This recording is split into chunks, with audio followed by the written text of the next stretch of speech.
How's it going, everybody? It's Eyes, your Disc Yokai, and we're back with Tabletops with Pops, and we are still in the world of Ventrix.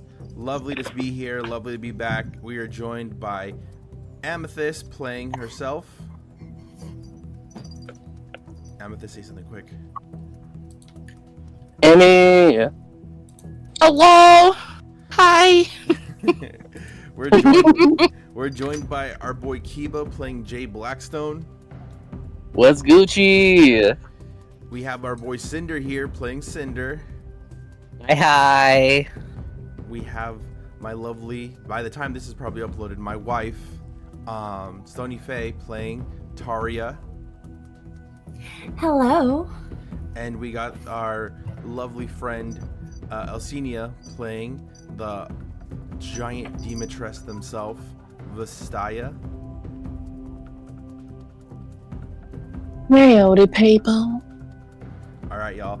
Let's give a quick recap on what happened last game. Last game, you guys were in prison, but thankfully, you were figuring out why you guys were in prison. You guys were scapegoats. You guys were essentially thrown away to be used as a political ploy of the Kingdom of Rojo to kill a princess of Amaryllis and to be basically bargained with as a way to make better relations with said kingdom and eventually even overtake them. But luckily for y'all, you guys do not go down quietly. The double D's do not go down quietly, as you guys all have been figuring a way to break free from the jail, only to discover that there is the princess themselves, the same princess you guys were framed to kill, who came in your aid and told that she had a vision from her father, the King of Amaryllis, that you guys would be able to help her escape. You guys will be able to keep her safe all the way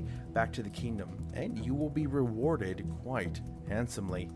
As you guys persuaded through the dungeon keep, you guys fought many guards. Some of you bashed your skull in, some of you whipped your dick out, and others of you used the drill.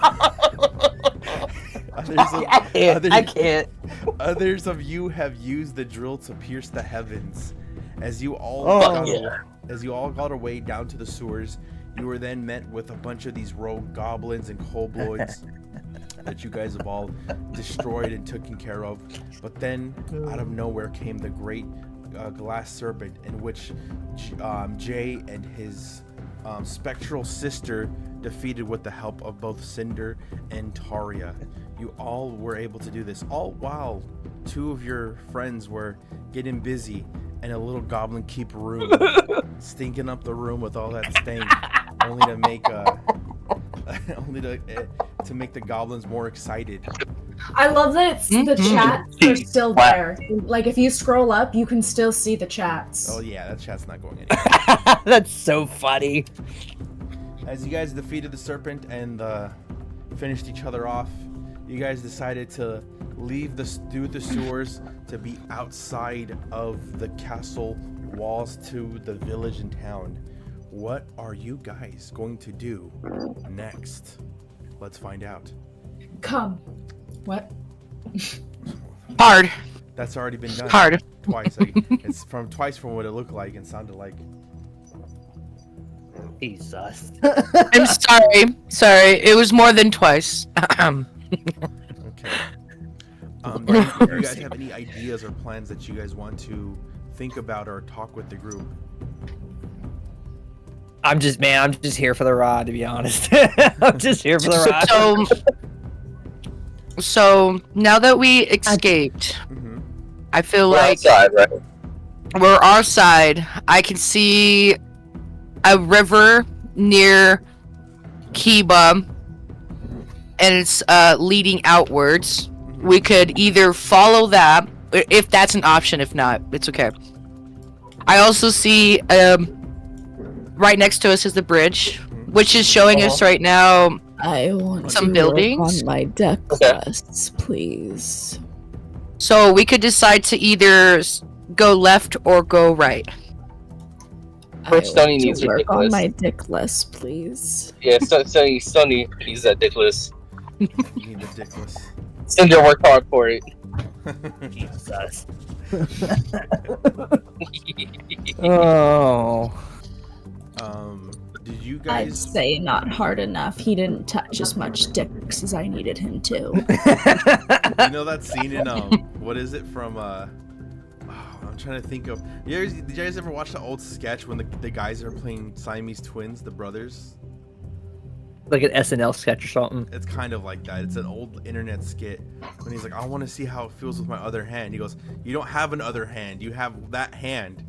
And he goes, no, I want to use your hand. And he's like, I think I vaguely know what you're referencing. yeah. It's like that. Like the whole time she's like, grab the dick. You're like, no, I don't want to grab. It's him fighting control. That's a grab the dick. Hey, you know what they say? If you let your hand fall asleep, it's not your hand. But what I was going to say was, the princess.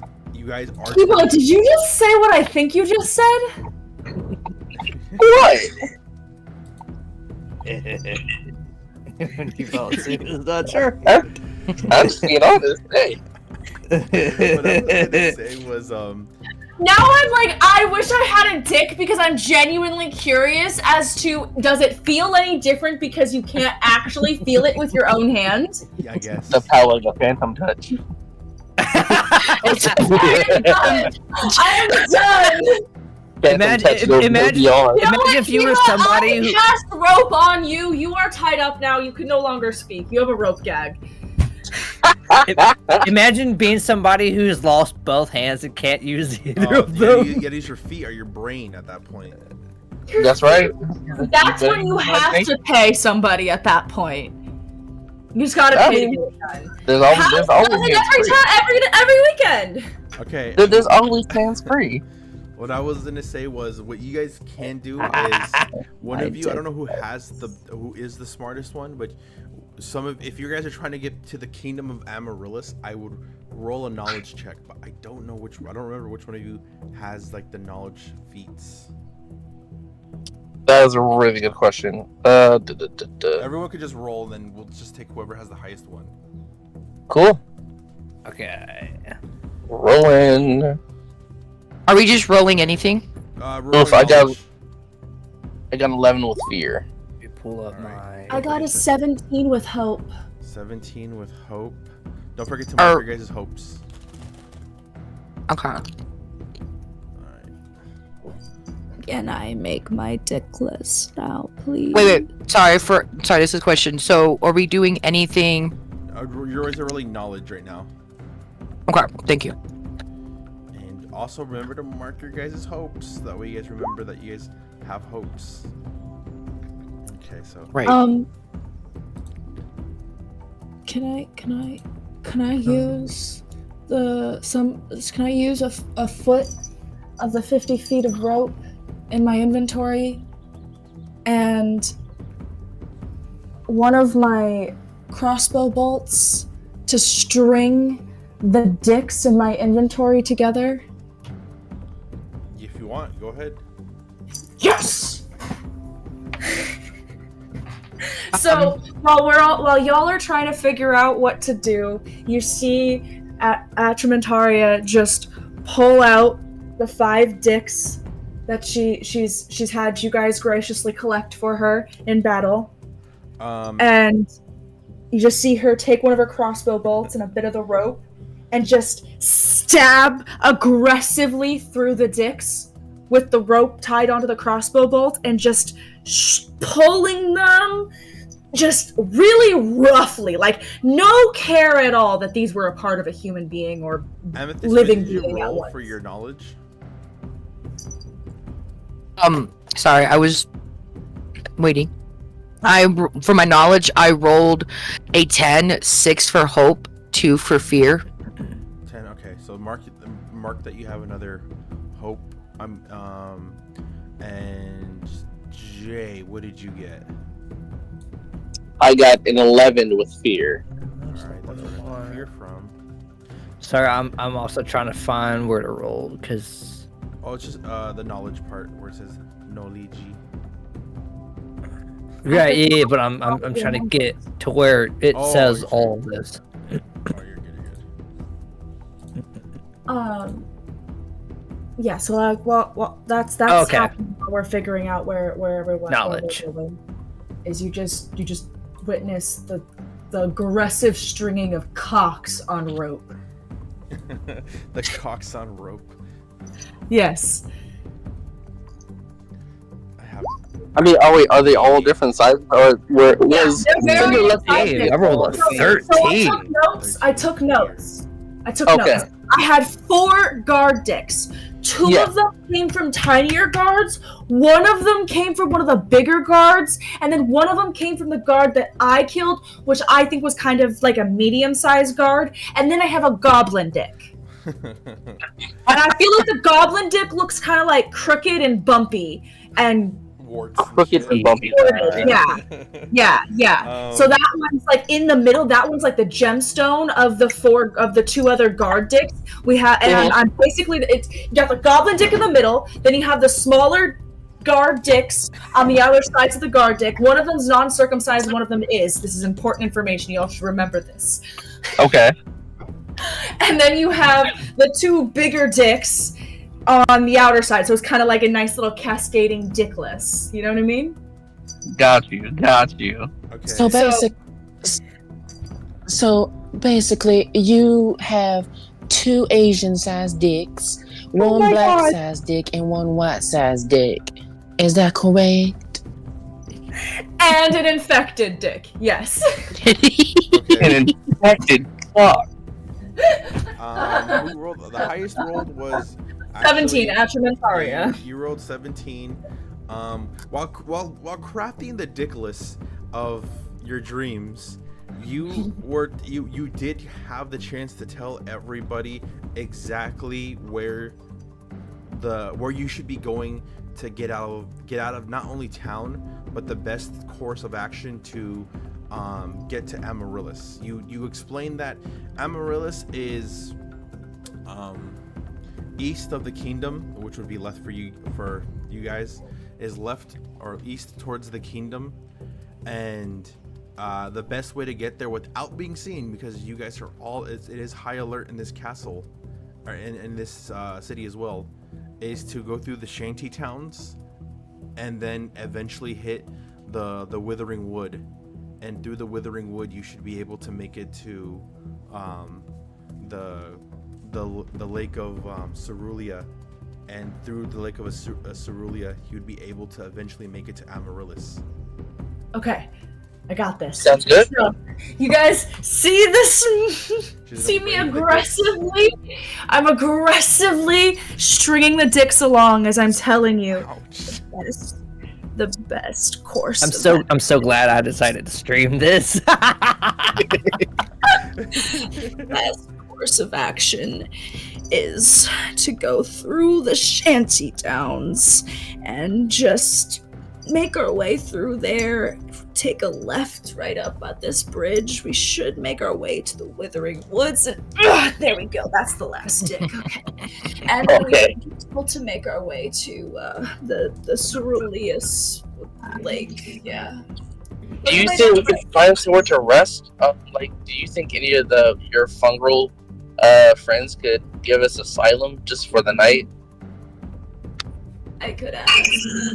Like, and you That would be awesome. The fungus to like make a fucking house or something. I'm sure they I have need those. praise of my dickless first. Okay, are That's you fair. gonna make that with experience so that we can contact them? I was making it while you were Oh hell! I'll just This sleep whole time outside like a I was homeless person. stringing. It's a lovely dickless. I was stringing the dicks while I was telling you what to do. I was aggressively stringing as I was. It's a beautiful dickless. And no, I don't need to use experience for that because I literally have everything in my inventory. I used a foot of the 50 feet of rope in my starting inventory that's on my person. I used a crossbow bolt that's in my hand crossbow as my needle to string it on, and I just aggressively strung the dicks on while I was telling everybody what to do. Well, if you did it aggressively, maybe you should That's roll why for, if you to not That's mutilate why them. If you listened, struggling when I was speaking. I was like, as I was saying what I was saying. I heard. It doesn't matter if they're mutilated. Doesn't matter if they're mutilated? Okay, so it doesn't have to be a pretty job. Gotcha. No. In fact, Okay. the better. More respect. Got you. The more respect. I dig it. I dig it. Killing the princess and You blame the human that you're supposed to want to fuck. By the way, for anybody who is wondering, Cinder's character has a horse stick. Yeah. It is 11 inches long, 1 inch Oh, yeah, so it's and courtesy of what's so funny was like Annie, we learned that horse sticks are on average about 11 inches long and could be anywhere from 1 to 3 inches in girth. So yeah, he's got a horse stick. well, somebody had said something about like closer to like 9 inches, and I was like, you kind of ain't too far off. There you go. that's Well, what do we have here, partner? So what do you Hi, guys do? everybody. Are you guys gonna proceed forward or? I love how Cinder's like, maybe Yes. I shouldn't have said yeah, that I comment. think that's Yes. All right. Here. Are you guys gonna go on top of the bridge and do the main town, or are you guys gonna try to go through the moat? Through the moat. So, Oh. Stony, Clem is in the chat in my chat, and she was like, relative to their size, that they ain't that big. That's crazy. That's crazy. No, I but agree. seriously, that acknowledgement made me realize I have ridden a human's horse dick before. Like, it's happened. Jesus Christ. 11 inches is nothing! Maybe to you. What? Have you seen a ruler? What? Yes! I have. I have ridden a ruler. The joy in your voice is crazy. She is a crazy woman. Yes! And we love her for that. What is the fast way to the shanty towns? The fast way to the shanty towns is through the town, but you guys will be there will be a warning. There is an advisory for you guys. You guys will be at disadvantage on agility rolls if you go straight through town. I say we take Oh, alleys around the town. I agree with Stoney. So you guys gonna go You don't through want to the raise water? suspicion. Aria. Plus, we have the princess with us, so that's also not. Wait, I can disguise the princess. You could. That's I can also, disguise us. You guys, you could disguise all of you guys if you want. You can get the disguises rolling if you really want to. Could I look Yeah, I think that'd be awesome. ass, please? Yeah, sure. No, that's my character asking Jay if I could look like a hot piece of ass if he's gonna disguise This is us. gonna make you look like a donkey that has like a dress on. Please don't do That would that. be wild. Yo, where the hell is my character? I don't see Oh. Meg. Are you not there? Let me So just- I guess I'm. Unless one of y'all is like covering So me. Oh, there I am. there you go. I want to look like Megan Oh, man. Fox before the extra plastic surgery. Yeah. Like Transformers 1 Megan Fox. Okay. I never thought Megan Fox was that hot, to be honest. Exactly. She wasn't. Thank she you. wasn't. I think she was kind of I very just like really average liked looking. Her body. I really liked her body because it wasn't like, okay, so it's not like too much of like everything, and it's very proportionate.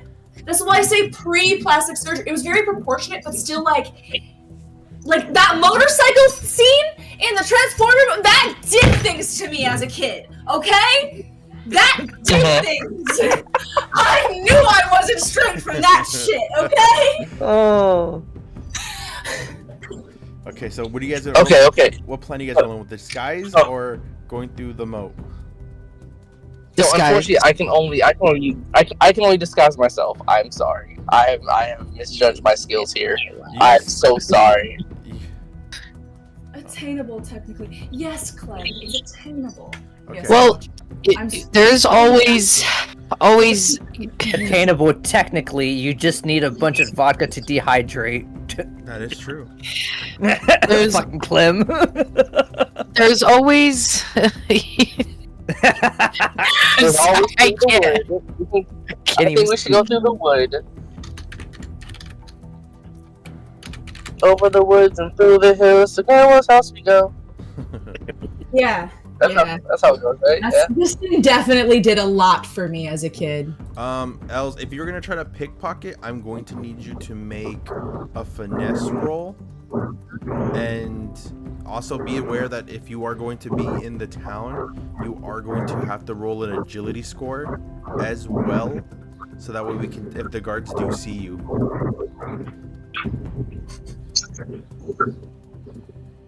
So, finesse.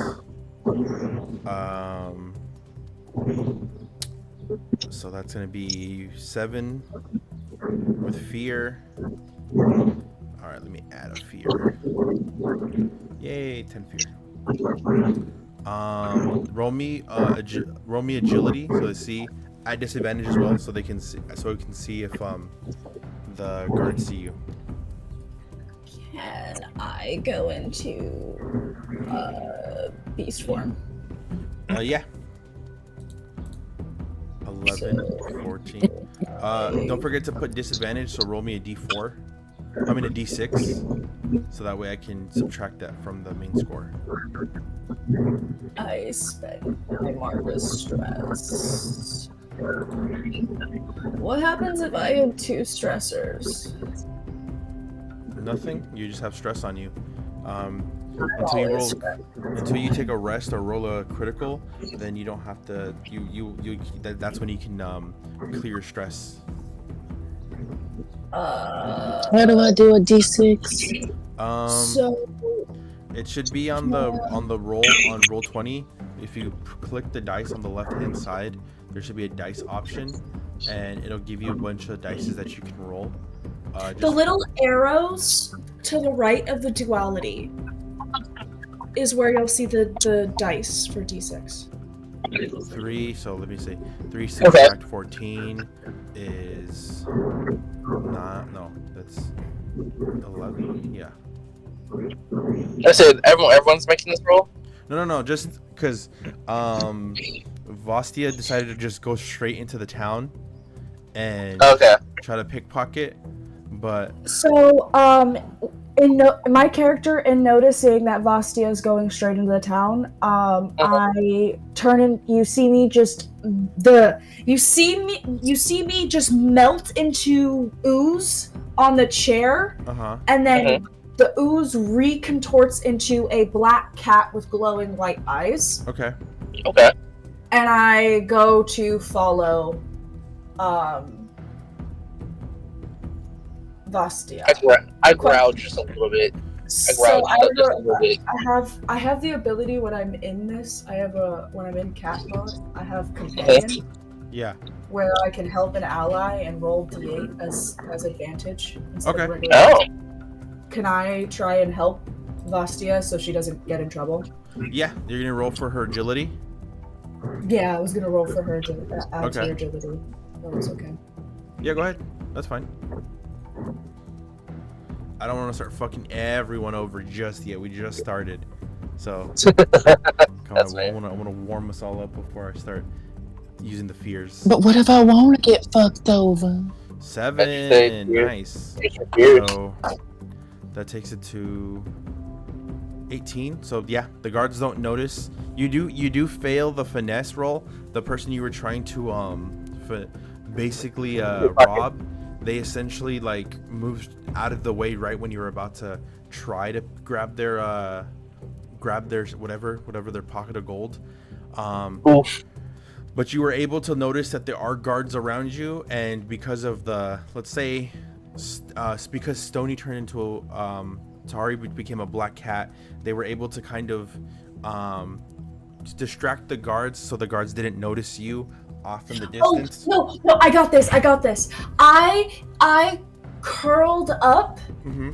So I walked. I kind of like strolled up, like little like stalked up to the guard and kind of just like did a little and kind of like rolled onto my back, kind of showing my belly and the guards got distracted and started to pet the black cat. Yeah, that works. That's perfect. So they haven't noticed you yet. So what are you gonna do? Are you guys all gonna join your friends and try to sneak through the town? Or? While I'm doing that, can I tell Cinder to like grab the rest of the team and try to quickly evade? Yeah, and because you are distracting them as a cat, they will get advantage for their agility roll. So if everyone wants to make an agility roll, as you guys are to see if you guys are able to basically pass by the guards unnoticed. So Cinder, you hear in your voice, hurry, I have the guards distracted. Grab everybody and run. Gotcha. God damn. 21. All right, let's go. With a critical. If you had any stress, If you have any stress, you clear it. Add a hope. Yeah, you fucking you understood the assignment. How you fucking like they didn't even notice you. You fucking breezed on by. You essentially were like a ghost. They didn't even pay you. Fuck yeah. I got a 16 with fear. 16 with fear. You did. Okay, this is what I'll say. You did hit a rock, but no one heard it. Okay. But you were able to successfully get on by. Okay, cool. Awesome. All right, which way are we going? Which direction? Amy next. Amy, roll. I would roll. What am I rolling for? Roll me agility. Got you. I'm gonna say. And you wanted focusing to get over here. You wanted it to be a D20 or a D10? 2D. so 2Ds. are the guards like right here? So the guards are right here. So you're probably most likely you are like in black cat form right here. This is where they're all concentrated on this. So technically, Vastia, you already cleared the agility, so you'll be able to like meet up with the crew and kind of basically skate on by and move before any of the guards notice you. Cinder fucking was like a ghost. He just wandered off like slow, like Kilo Wolf from Hunter x Hunter with the assassin step. He just fucking passed by. No one even heard him. Kiba, you did kind of scuffle on the ground a bit. You did make a Like bit right of, here? Yeah, you He did make he tripped on the like little lip coming down the bridge. yeah. Oh, damn it. But still successful either way. And then the princess and the guards, they're essentially just right behind you guys, and they don't need to make a roll, but they're behind you guys perfectly, like adjusting to your guys' plan. Wait, what was Amy's roll? They have yet to roll. Amy? Yeah. I was waiting. I didn't want to interrupt. Oh. I was asking, do I do a D10? Oh, 2 D12s. On the sheet that says agility, do you have a plus or a minus right there, or is it a 0? It's a +1. Okay, so then you roll 2 D12s, and then we'll add the +1. Okay. So then I hope I did this right. I got 19 for hope, fear, 12 with the dice. 2 dice 10 with a 2 and a +1.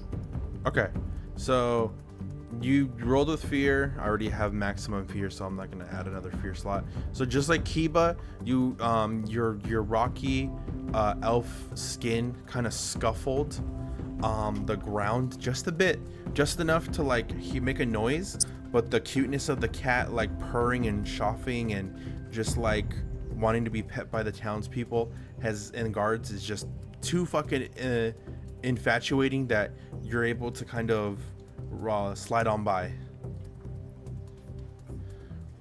I was about to help anybody who had anything too low to pass. Because the reason I chose the cat was because I have advantage on climb, locate, and protect. I have the companion ability, which when I help an ally, I can roll a d8 as the advantage die instead of the regular d6. So that gives extra leeway for you guys to be able to have extra points on your base rolls. That is smart. That's so smart. Okay. So, Are you in noticing that, you know, my team has successfully made it across, I kind of get a little fussy as a cat with the guards, and I'm like, you know, when a cat's done getting touched, it's like, okay, I'm done. You know, I just kind of, and I kind of just start to like strut off into the alleyway. You play a perfect cat.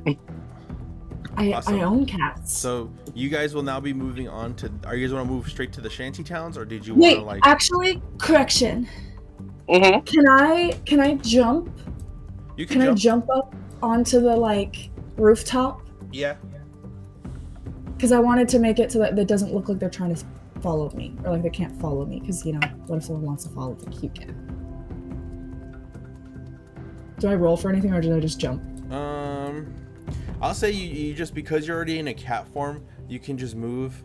So I kind of just, there's like a bunch of little like boxes and crates for like the shop that's right here, and I kind of just hop up and I find my way up onto the roof, and then just I'm peering down on my group of friends. Yeah, you see your chair there. Your chair's there, just waiting for you.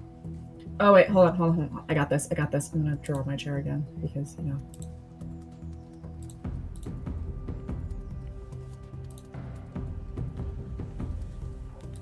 My character has a lot of thoughts going through their head. Chair. Yeah, there's the chair right there. All right, are you guys gonna move straight to the shanty town next, or did you guys want to try to do something else? Can my character talk when she's in beast form? Or... I will allow it. I always thought that was weird that people can't talk normally in beast form. They only just speak the language of the animal, but I will allow it since you do have human brain in there.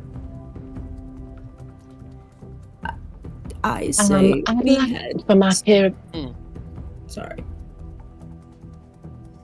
Go. You go ahead. No, you go. Well, I was just gonna ask if my character could pull Jay aside so we could have a little talk. Yeah, you could. Ooh. You can have. I'm down. I will spotlight you guys right now. Whatever you guys are gonna talk about. So, spotlighting means that this is where the main attention will be, and nobody else will hear what you guys say, unless they want to roll to see if they could hear it. Really quick. Yes. Okay. When is Cinder and Vastia gonna smash? Oh, that was promised. That was promised. That they decide when they want to reclaim that deal. And then my other question. Cinder. What? Can I be involved? They're just gonna brain work you while like going in and out of you as you were Jesus. in your mind. Just creepily, just kind of there, Watching you know, in because the I want to chair. be able to feel In the cuck chair. something. Yes, in the cup chair. And we You know, a lot of people. I thought about this the other day. I was like, every D&D like YouTube group or like in general group has like their own style. Like the Theater Aligned, they have like a very theater kid aspect to their D&D group. The Legends of Ventrix have this very much like big roleplay aspect of their group. Critical Role has this very like mechanical, almost like very like brioche actor side. And I was like, what is ours? What do we have? And I'm just like now looking, I'm like, it's just the horny. The horniest. That's our theme. That's the theme you get with our D&D group. You just get the most out. It's like an Adult Swim version of D&D TTRPGs. Yep. You're just getting the sloppiest slop ever, but it's the funniest thing. Like, I'll take one order as slop. Slop with The a sloppiest little of extra slop. slop on the side, please. Bob on my knob, corn on a cob. Series 6, Papi, up. So, Check in with me. spotlighting back to Jay, or what you were saying, my love? We forgot Cinder's intro! No, we didn't. Well, she has His the intro song.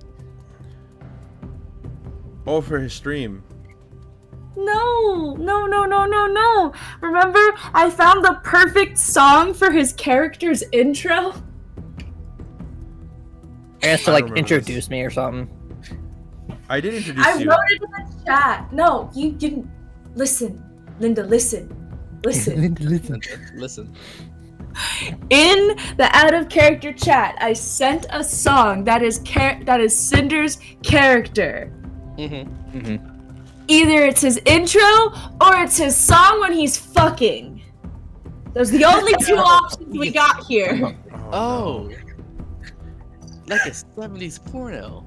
You'll have to Yes! somebody, one of y'all will have to remind me next time I go live, because I will play it the next time I stream. Yeah. If I would have Oh, remembered, I would have done it. Play it as your intro song to your stream. Absolutely. Do it. Absolutely. You are the Ron Jeremy of D&D, my guy. Ron, don't do that to him. Ron Jeremy has some cases against him. Does he really? Yeah, Not he in does. the 70s. Not in the 70s, he didn't. Not in the 70s. That's because there was a lot of legalities that shouldn't have been legal. As one of my old bosses said. What about I what about existed- the dude that runs the Playboy? He didn't have a huge dick. You have there? No, he just had hella bitches. He just had bitches and money. What's funny is I have the Playboy chain too. Oh, Oh, nice. that's what's up. And yet you still get sloppy I've been- seconds. Ooh, I've been damn. to that. Far from it. Shit. Damn. He makes the I've been to second that sloppy. I'm usually the second sloppy usually. No, you make it sloppy. That's what I'm saying. Like, Well, yeah, that too. there's people who start the fight. There's people who end the war. You're the person who ends the war. What am I? I know. You're the person who tweets about the war. I'm the person who tweets about the war. Fuck you. Clem was just like, "Damn, Els, youch." You fuck with the war? Do you fuck with the war? Do you fuck with the war? Fucking little dicky. Oh god, it's such a fucking great. I forgot about it for a second. Damn, now I kind of listen to the This bitch don't song. know about Pangea. This bitch don't know about Pangea. That's literally been what Leave I've it been alone. quoting Okay. randomly for the last like 3 days. This bitch don't know about Pangea. As Amethyst sitting at the rocks, we're spotlighting back to Jay and Vastaya. What did you want to talk about? Brain Luna. Wait. Cause I'm a cat and I'm on the roof over here. Can I roll to try and see if I can? The sun rays feel so good on my you're, face. You're gonna roll It's home. Trying to ear hustle. insight. I'm a marijuana plant. I can Inside. get you fucked up. We got agility, strength, finesse, instinct. And I'm Kanye West. Is it instinct, conceive, sense, and navigate? Is that what I need to roll? Yeah. I said instinct. You said insight. Oh my bad. I meant instinct. Sorry. Why I was is confused. So, let's see. 3. It's 10. It's 14. With fear, you'll hear certain things, but it's gonna be muffled because of all the guards like talking about the cat and stuff and ravaging about like how cute that cat was. So you're only gonna hear certain like a word or two. I have a question. What? It doesn't explicitly say on the character sheet, and I couldn't find anything on the interwebs. To be fair, I really didn't fully look on the interwebs, so that's honestly on me. But do I still have like the fungal like ability to the network? You couldn't do it. You should be able to access it because although you're just changing your shape and form, your brain is the same. So you should be able to. Okay, so it's just shape shifting, not conscious shifting. Got it. So can I roll an instinct roll? Because that's what I have to roll to see if I can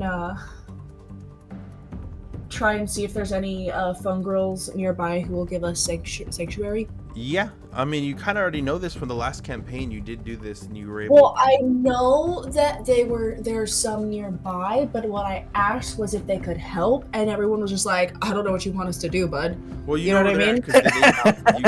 I know where they're at, but my question isn't where they're at. My question is, if we come to you, will you give us sanctuary for the night? Yeah. Yeah. Okay. I guess you didn't hear my comment earlier. What'd you say? I was like, I'll sleep outside like a homeless person. No, you'll sleep inside the warmth of a mushroom pussy. I'm just kidding. All right, roll. Oh, roll. Got it. Yeah. You're so fucking terrible. 10 with fear. Spend hope. You could spend a hope, yeah, if you want. Spend hope. Roll advantage. D6, yeah. 15. 15. You were able to. Anybody else want shelter? God damn. As you ping back into the networking, you do feel something is watching your ping as well, very closely, and it almost rebounds your ping. But you are able to ping towards the closest fungal people. They are in the shanty town, and they are they basically warn you that there are guards also here looking and ravaging through, looking for the princess and the people who may have helped them escape. And they do say that they will try their best to interfere with some of the guards. That's what's up.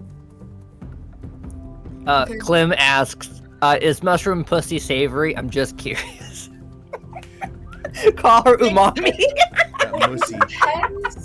It depends on the type of mushroom. Because there are some mushrooms that are really, really sickly sweet, and those are actually technically more poisonous. And there's some mushrooms that actually taste really, really earthy and really, really kind of like dirt. And there are some mushrooms that taste like chicken or like actual things that you eat on a regular basis. So it really I want to rock. So, as someone who has actually learned from chefs, there is a specific way to make mushrooms. It also depends on what you're cooking, because a lot of times, kind of like, I want to say, cauliflower, it will blend in with whatever you're cooking. It's usually the last thing you want to put in, because it also is very, very potent and will overshock. Like it'll like take its flavor and make everything else taste like mushrooms. So yeah. Here's what All right. So however, my mushrooms pussy is toxic. Okay. Toxic. So we are going to get back to the spotlight real quick with Cinder, not Cinder, with Jay and Vastaya. So you guys are gonna you guys got the spotlight on you. What were you gonna talk to them about? Okay, and this is my character like getting into like serious mode. Yeah. So like they pin Jay against like one of the building walls and like, you know, gets real serious. Yeah. Well, my So just to give that image. The wall next to you because it's trying to get to Hey, me. what gives?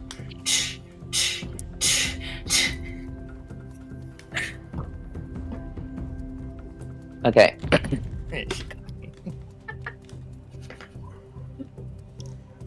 Now, I'm going to have to ask you a good question right here and now.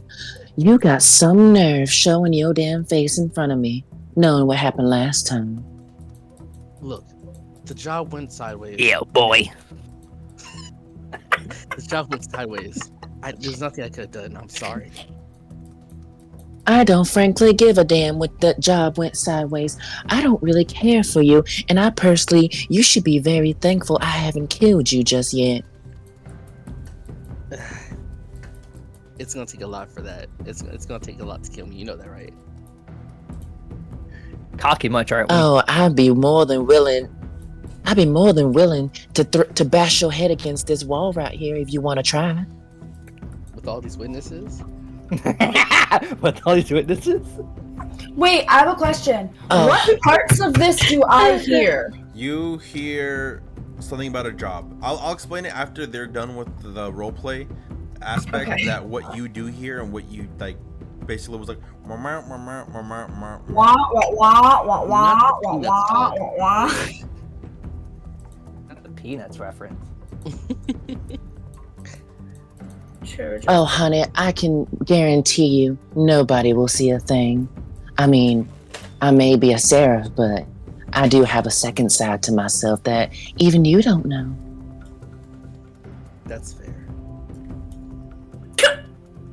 That's Now it. then, That's valid. But I'm gonna ask you one time and one time only. Where the fuck is he? I can't disclose that location. I'm sorry. Through this I think you roleplay, misheard me. I'm gonna ask you, Jay, roll me knowledge, and then I'll explain to you what you do and what you don't know, if you do want to eventually reveal. Sure. Got you. Knowledge roll. Come here, knowledge. Come here, knowledge. If we all only Come had here, this. knowledge. I only had a brain. Boop. I got a 6 with hope. 6 with hope. Yes. Okay, so Let me in get reference to the person that they're referring to, you do know who they're talking about.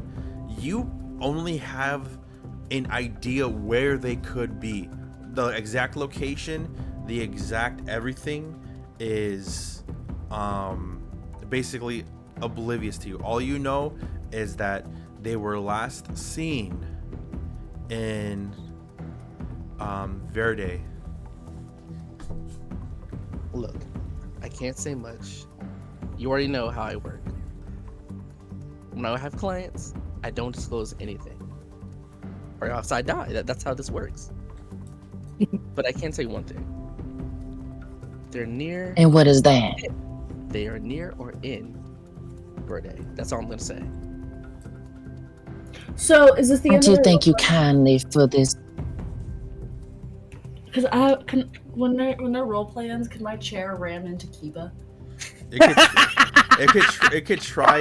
It's basically like you know how motorized Oops, like my bad. It's trying to get to me that's on the roof, and I'm like I'm stalking over Kiba, and so I want the like roleplay to end with the chairs trying to get to me, but kind of like bumping into Roomba. Kiba by It's like a Roomba. Yeah, that's kind of the idea. I was thinking it's not to damage him, but it's just literally just trying to get to me. All right. So it's backing up, hitting, backing up, hitting, backing up. Yeah, so literally that's what I was doing this whole time. I was making my Roomba chair hit the wall. Vastaya, I want you to jot down. I don't know where in notes, or just kind of make a mental note for yourself that Verde. That's where Yeah, I already did. Okay, awesome. And before our conversation ends, my character whispers into Jay's ear and tells a secret that she only knows. Okay. Okay, are you gonna I'll say this one time. Or do I ever hear that? I'll say this here and now. If you have any further information on the person I'm looking for, I might just be willing to share the secret on how to bring your sister back to life. My eyes go wide. But we can save that for another time. But thank you for the information, dearie. As she walks away. And then the Roomba chair just goes. Plunk. I think it'd be And funny you're- if you slapped his ass as you leave, like a quick little like, Just gonna slap my ass crazy. Not the ass slap. like an ass slap, like a very like good game kind of like. Oh no, my character doesn't do that. My character has a distinct hate for this person. Yeah. It's a very belittling. Is it like just a regular hate, or like a hate, Okay. like And like want to fuck kind of as hate? Vastia walks off, kind of leaving Jay kind of like with that piece of information, my chair just kind of rams into him, causing him to kind of fall into my chair, and then I jump into his lap. Okay. All you heard from that conversation though was looking for someone, Verde, and that's it. Just you were able to make out that Vastia was looking for someone, and that the town is Verde. And then depending on how much you want to elaborate on, from what you know, you can make a knowledge check to see, because I think you might be the one with the highest knowledge. I have +0. I just roll really well. Oh well, then you could know an idea. I don't know if you want to make a knowledge. Okay, well. I put 2 and 2 that you were this cat because I know this wheelchair and I know this cat. You're able to put it together naturally because you did kind of see them run away in beast shape real quick, so you know they're the cat. Also, you can see my white glowing eyes. Yeah, there's that. Yeah. Taria, you do know where Verde's at. You are aware that Verde is the kingdom that is next to Amaryllis. And Amethyst, you can jump in on this too. You could just say, if you walking up to Kiba, you can go talk to them if you want. So Okay. The cat looks at you and starts to speak.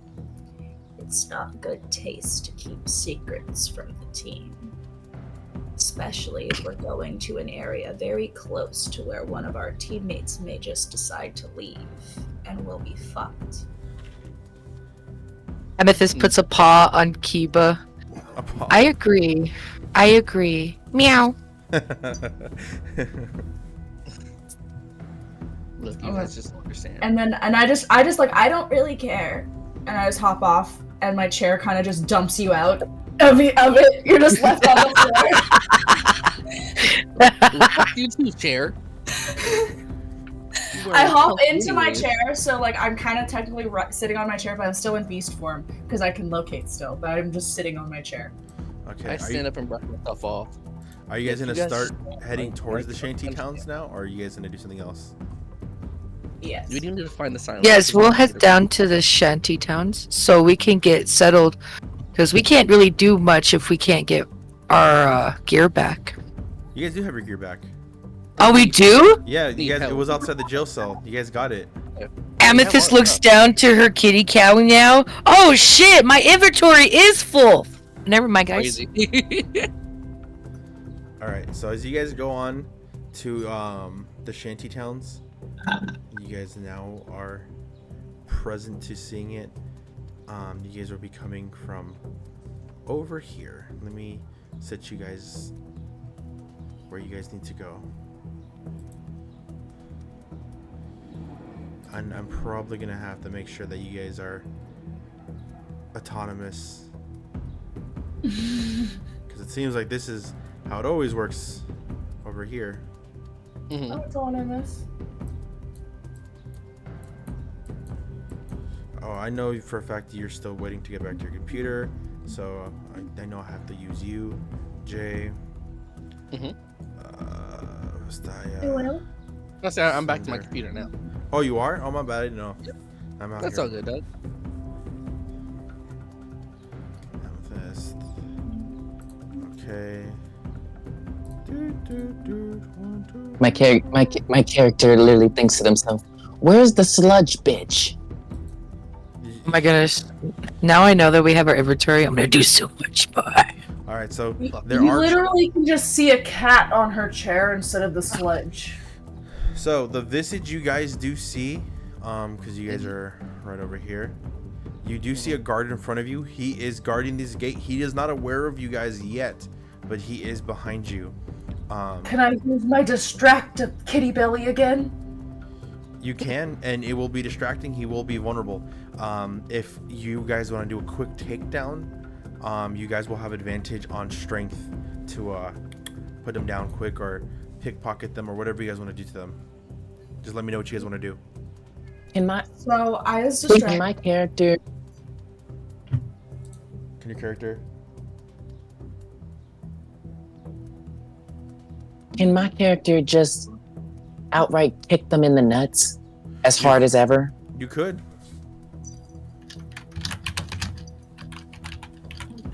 I want to do that. I want my character to run up to them, just kick them as hard as they can, almost breaking their nutsack. Yeah, don't forget to add a advantage because they will be distracted by the kitty. He is now a eunuch.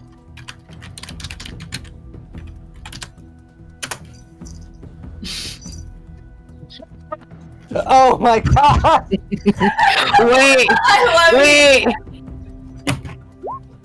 Poor wife. You are fucking wild for that. Mark that you have a hope.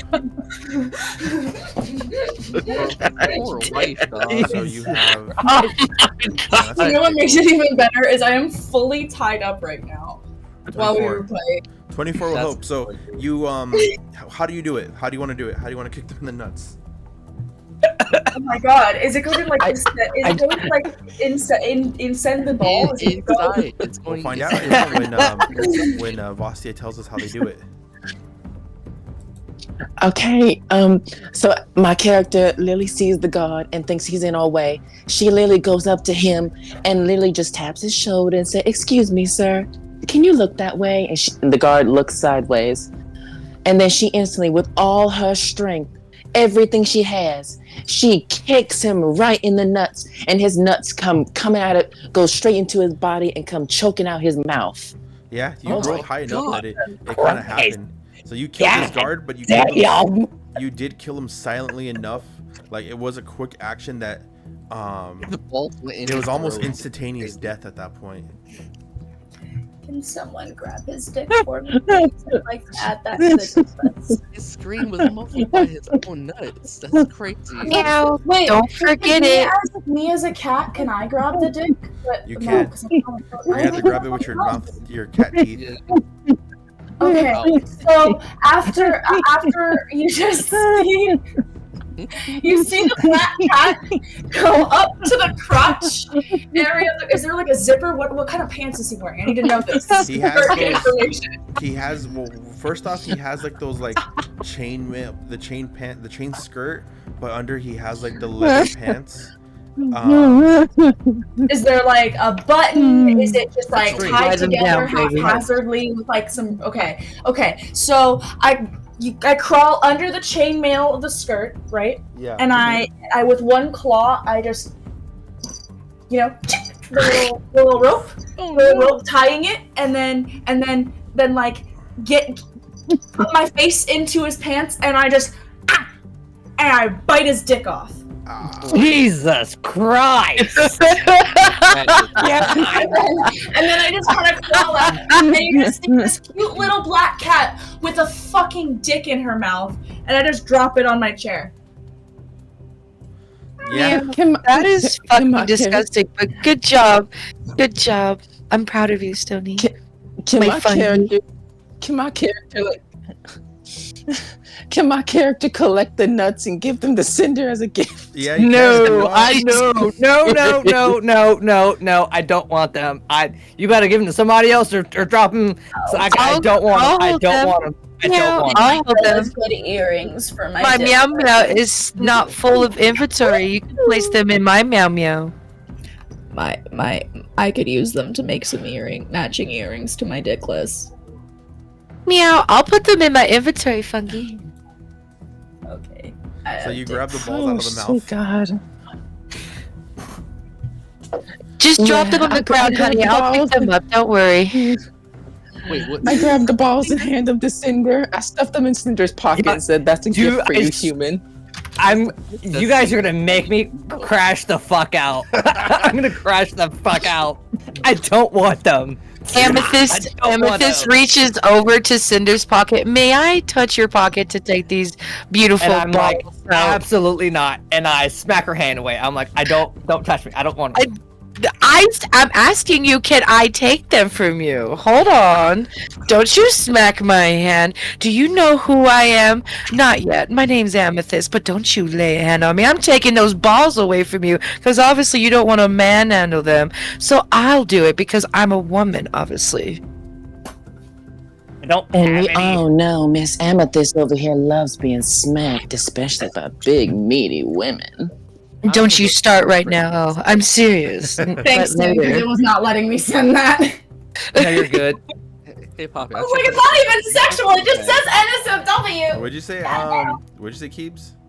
I said I'm gonna check on the princess. Is the princess okay? Because I know The, she's the princess is watching all of this like just a god. Oh shit! I forgot there was a princess with us. She's looking at this and like you guys are exposing this sheltered child to just deplority. Like she's kind of understanding though, in a weird way. She's seeing why you guys are sort of not necessarily the fated ones, but the ones that she was supposed to trust. You guys basically are just, we do whatever we want, and the randomness of that is what allows your unpredictability for fate. Also, she doesn't have a corrupt king. I hope she doesn't like being smacked because Amethyst was not too happy. I turn to the princess, tell her this. You're going to see a lot of fucked up shit on this mission, and it's going to change you. She looks. It will change She goes, for better. It's okay. I don't think I've ever had the chance to see anything like this, and it is quite.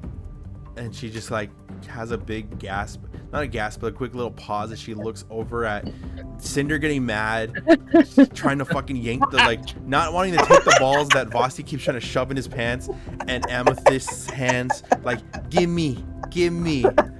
Seeing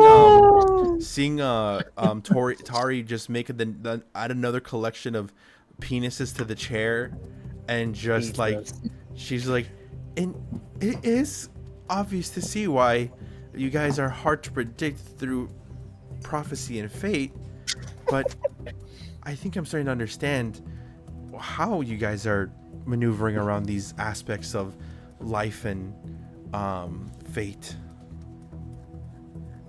But this is like Cinder, look in the It's a great job, but someone's got to do it. Cinder, look in the game chat. There's the picture of the balls. Oh my god. Love it. You know, Those are even Papi's like, oh my god. See, this is why Amethyst says, I will hold them for Cinder. I'll be the inventory holder. Cinder's just like, stop it! Stop giving me. I don't wanna. Stop torturing me. I'm going to now spend a fear. Oh, damn it. Oh, He's setting God. up All the fear. commotion of the balls trying to be put in someone's pocket, and somebody wanting the balls to hold for themselves, you've essentially caught. And there is a guard who is now alerted over here, who's gonna come over and check on to see what all this commotion is about. Do we hear his footsteps coming? You guys or- can see him kind of Quick. coming. So you guys can hide the body. You guys can dress it up. You guys have. Just tell me what you guys are gonna do before he gets there. Could we? Quick, you use the sludge bitch. Wait, can my poison break the body down? You will have to change out of your beast form. I want to stay as a cat. Well, you can't. You won't be able to have the poison, natural, like strong enough, unless it's your full body. Since you are in the beast body, you take on the beast form. Your poison. So like I technically, so I could, if I wanted to, just mark another stress and go back into cat form if I wanted to, right? Yeah, that's how it works. You can just mark stresses. So I just stress myself the fuck out to maintain a cat form. Got it. Cool. Yeah, pretty much. Awesome. So, okay, I guess I decide to quickly drop out of beast form.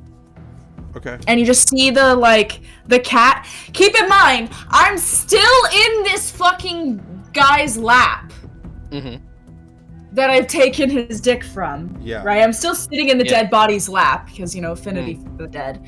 And the acid, where my sludge just kind of starts to, the cat malforms, pop little sludge into the on the body as I go back into my regular form. Can that alone be enough to break down? the body? Roll me instinct. How did I know that was what you were gonna ask? I was Because I hovering believe over that's your it, main too. skill treat. 14. Yeah, I'll say it's enough. Let me give myself a fear. I'll say it definitely adds the. It definitely breaks down the body fast enough. You are kind of consuming it in a weird way. You're taking its nutrients. Ooh, that's so cool. Feasting up on it. So if you did have any if you didn't have full health, you should mark that you have. I haven't gotten any. I haven't been hit at all. Okay, so Have not been. as that has happened, the guard comes up to you guys and goes, "What's all this then? What's going on over here?" I'm sorry, we're sir. throwing a birthday Could you party. please- I'm sorry, sir. We're actually. You're lost. just We're here late for our our orgy. I'm surprised one of you didn't just walk Can up y'all and just straight shut up? sock I him in his have an shit. idea. Fuck. I'm sorry, sir. We were just trying to find our way to my cousin's house. He's a fellow fungrel like me. Do I know the name of the person who was willing to help us? You're connected to them, right? There's a bunch of them. You could just throw in a random name. He wouldn't know. You will have to roll me a presence check when you do throw a random name after this roll, though. You all look the same to this guard. This guy don't care. I'm looking for Figurous. Roll me presence now. Oh god. Mr. Guy, can I How am I -1, but I'm always rolling crits on presents with -1? Because you're a savage. That's why. So clear your stresses. You clear all your stresses. So Yay! More times to beast form. Crazy. He's aghast. It's a critical success. He goes, oh, Figurous. He doesn't know who this person is. He just remembers seeing another fungrel and is kind of doesn't want to make the mistake of seeming racist. Racist? So I told you. They all look the same to him. I knew it. So I knew this guy. He's playing off based off of a What you look like? based off of a fungrel that he's seen before. And the whole thing trying not to seem racist has basically taken over his mind, so he's not worrying about if that's actually the princess behind you. He's kind of a bumbling guard. So he does he will actually Wait, is he a hot bumbling guard? He's a what? Is he a hot bumbling guard? Is he a hot bumbling He's a guard? himbo. Yeah. He looks like Andy He's a Dwyer himbo? from Parks and Rec. That's valid. So Can I sleep with him real quick? You could flirt with what him. about Cinder? She could. This is Oh, yeah. important. They decide when they want to cash that chip in when they want to. That is true. That's true. Fuck him now. Fuck him now. Not Maybe- in the streets. Maybe later on if it benefits me. Ooh. Cinder's not Damn. And can we just do that like during a long? So if you want to try to flirt Can we with do them- that during a long rest? Oh yeah, you do. Yes, there's I no wanted long. There's no long rest. There is it's called downtime, which essentially is long rest in this game. But you guys Okay. will basically you guys only can do one action in this. I will count sex as clearing stress. That is but fair. You That's not fair because my character can't have sex, but everybody else can. you can you masturbate in your mind. baby. Jesus. In your You're mind. celibate. I could always form my hand rock fungi. A rocky hand. So masturbation will You're count that as celibate, well. bitch. I'll count masturbation as clearing stress. The rocks off. Okay. Also, I can help your I needs. will- Can I flirt with the guard? I should also let you guys know this in downtime. That is where you can roll the dice to heal yourself. That is where you guys can clear your stress by doing whatever you want. I'll say sex is will be fall under the branch of meditation, so will masturbation. Okay. And then that's also where, let's say you spent an armor slot to take a hit, you can spend downtime to fix your armor so you can get all your armor slots back up. Okay, cool. So that's what we're gonna use the So downtime for. So can I flirt with him? Yeah, roll me presence. Here we go again. So he's gonna actually, because he doesn't want to seem racist and he thinks he knows who you're related to, he's gonna personally walk you guys. And since he's personally walking you, none of the other guards are gonna be on the lookout for you. You're welcome, fuckers. 18. 18 presence. Yeah, what are you telling him? So as Oh, we're hello walking, there, are you Mr. just Gunn. flirting? So let's say the house will be over here. His big house over here. But what are you gonna tell him, Vastaya? What are you telling him? How are you flirting with him? Hello there, Mr. God. I noticed you from around the way, and I was wondering, how about I fix your soldier and make him rise from the dead? He's like, Or how about you wanna, you're so you know. forward. I would. Mhm. So he's gonna be, like I said, he's a bumbling idiot. So he's not sure what you are in terms of gender, but he is very flattered. He's very feeling it. So he's gonna try different pronouns like he, her, and him and he with you, trying to figure out, you know, what he's in for tonight, or what he's getting into. You can choose to tease him more, or you can just, like, you know, play on his bumblingness if you want. So my character goes up to him and starts profusely touching him in random areas that he won't ever expect another woman to ever do. Yeah, he's like, How about oh, this, Mr. God? Can you wait How about until you we and me have actually some get fun where we need tonight? to go first? So- Bastia. So you guys are now right in front of the fungal house, the one that you guys have basically talked to. None of the guards have noticed you, simply because, like I said, you guys have a guard walking with you. They're not thinking that this can possibly be the princess. They're just kind of they're just like, okay, well, this guard seems like he's walking some townspeople to something. So they have not noticed you guys at all. Thank gods. Now you guys are in front of the fungal's house that, you know, you told them, and you guys can come in the house, and, you know, we can basically end the scene where you guys can do downtime in the house before you guys leave to the Withering Wood in the morning. You guys hear a knocking on the door as the lead guard, essentially the captain, is now looking for one of his men that never reported back until for the majority of the night, and he's knocking on house to house to make sure that the guard isn't slacking off or like fucking around. So, Taria, being, you know, a cat, immediately hearing this, she kind of like perks up and starts to bat at the guard to wake him up, and just like scratching at him, trying to wake him up and get him out of the bed so he can go to the door. Because if one of us answers, it's gonna be sus. That's valid. So, do I wake the guard up?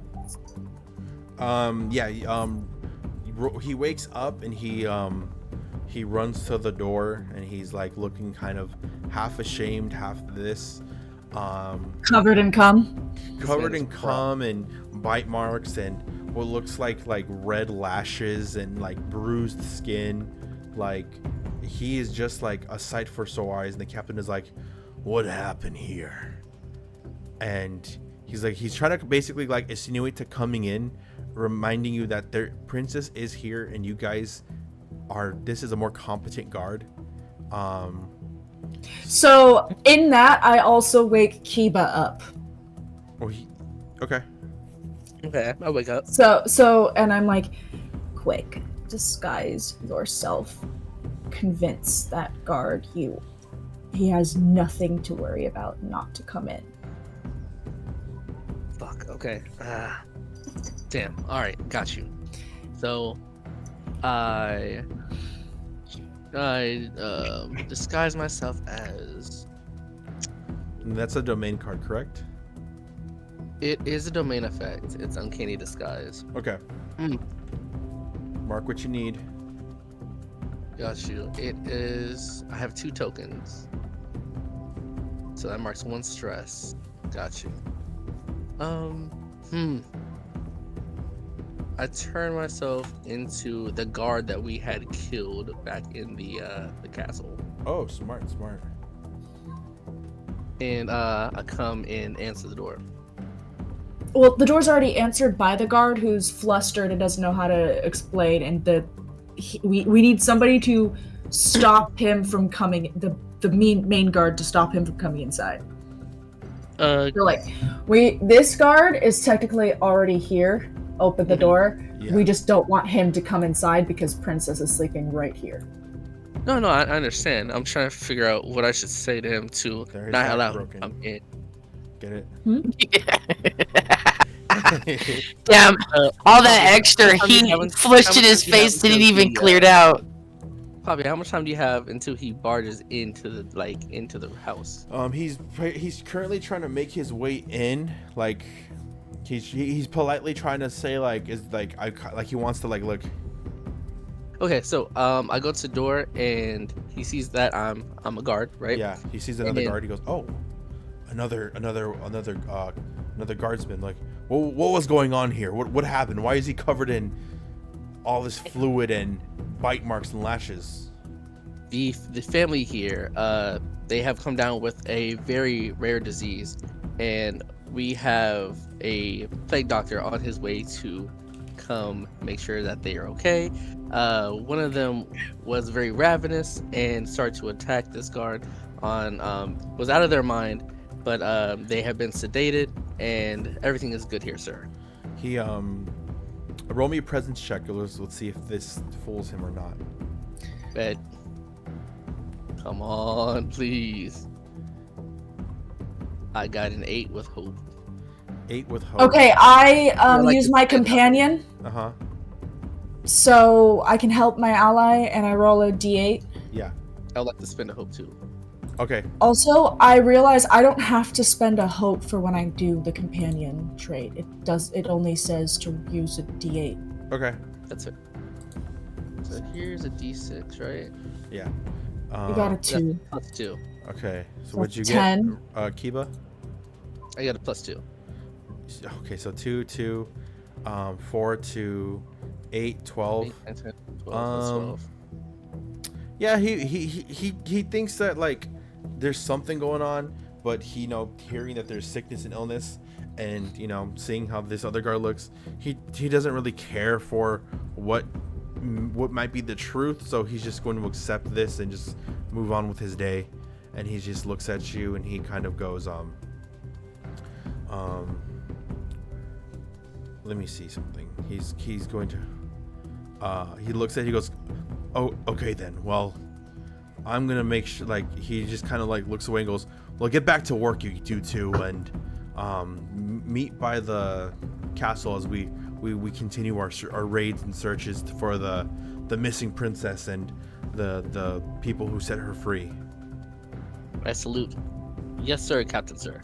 I hop onto your shoulder, as a cat, I hop onto your shoulder and whisper in your ear, "Tell the guard to go, and you'll meet him there in a bit." I will go and meet you there in a bit. He goes, "Understood, soldier." And he kind of he takes the other guard and they both kind of make their way back to the castle, as they are just gonna keep searching through the city and looking to find out what's going on. What do you guys do next? Go back into the room and disguise. Undisguise yourself, Yep, undisguise myself. and then I just curl back into your lap. Good teamwork. Good teamwork. And I just purr. You just feel me purring on you, I like stroke right you. on your lap. I stroke you. So soft. Soft kitty, warm kitty, little ball of fur. Okay, so as all that happens, you guys are basically free. You're rested. It is the next day. The princess is now awake. You guys have been gifted some food and vegetables, a little bit of meat that the fungrals were able to scrap together to give you guys. They don't really eat, but they just kind of made, like, they got squirrels, they got... So we eat. We just don't eat the food that you guys eat. Yeah, well, that's what I'm saying. Like, they got the food that they think you guys would like to eat, which is like random animals. Like, they grabbed a pig, they grabbed a chicken, they grabbed a rat, they grabbed a squirrel, and they kind of like made a stew, and they grabbed like very ripe fruit and vegetables for you and cooked them.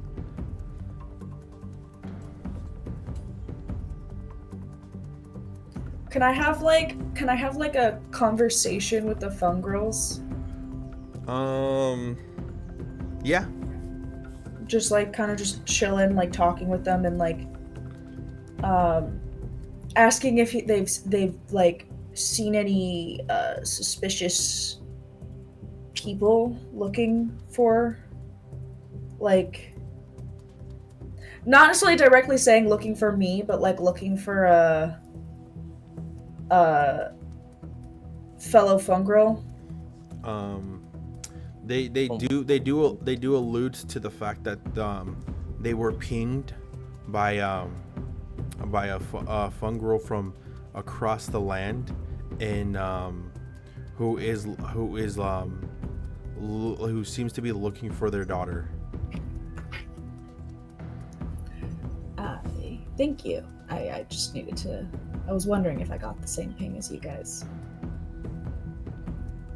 And I kind of just like back away, very like anxious and nervous now. Yeah. Because I don't know who I can trust, and because I had an inkling I was being watched by a familiar feeling when I was doing the first ping. So I'm very nervous, but I don't want to tell the team why, because I just don't trust them. Yeah. End of the day. But you will fuck them. I don't need to trust somebody to fuck them. That's true. So this kind of occurred. You kind of got that idea that, you know, that somebody is now definitely knowing where you're at. Did you guys want to ask anything else, like the directions to the Whispering Wood, the how to get to Amaryllis, how to get to the Cerulean Lake? All of the above. Well, since they're fungrel, you don't need a roll for this, but they basically let you know that towards the left on the outskirts of town there is the Whispering Wood. They do advise you that to be careful there, that fungrals that live in the shantytown don't live there anymore, because strange things have been happening in the Withering Wood, and it almost isn't safe even for them. Some people still live out there because they've lived there for so long, but to cross through the Withering Wood, it might be a bit dangerous.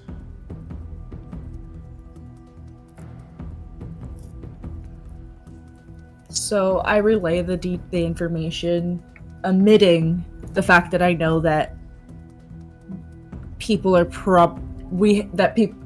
that my father probably knows where we are. Mm-hmm.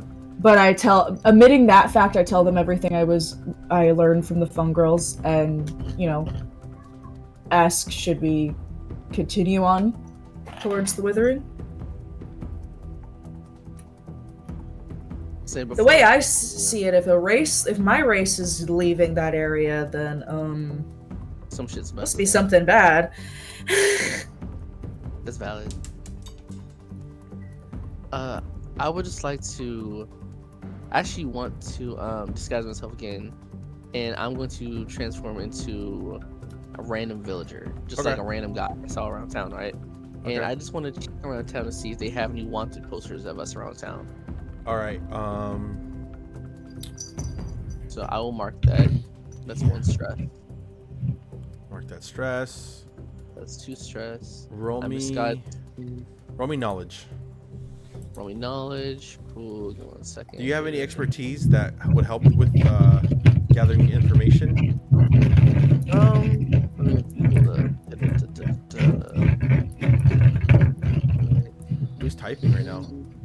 Oh, it's me rolling something. I have a question. Huh? Yeah.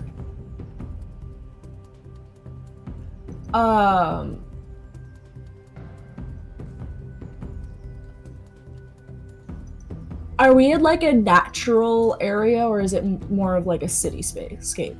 The shanty town is I would say it's more rural. There's more like space. There's more like open area. It's more taken over by the land, so it is natural. It is mostly natural. It's just like So my nature's tongue would work. You speak the language of the natural world. When you want to speak to the plants and animals around you, make an instinct roll. Like we're in a natural environment, right? Yeah. Damn. Okay. Fuck. 20. You know, right? That's- So I have my natural environment bonus on right now. Then. Okay, then spend a hope, and you can use that as well if you want to. Tell me, Papi, are there any posters of us around town? There is. They're not the best drawn to your guys' likeness, but it is close enough that you don't want to give it a chance. So you know, like, if you stay any longer, you might give your guys' selves away. So the best bet right now would be to try to continue forward to Amaryllis, regardless if the withering wood is that dangerous or not. It might be the best option. How much is a handful of gold again? It's like I said, like 5 pieces, right? I think so. I don't remember. Yeah, handful of gold. It's like at least 3 to 5 pieces. Okay, cool.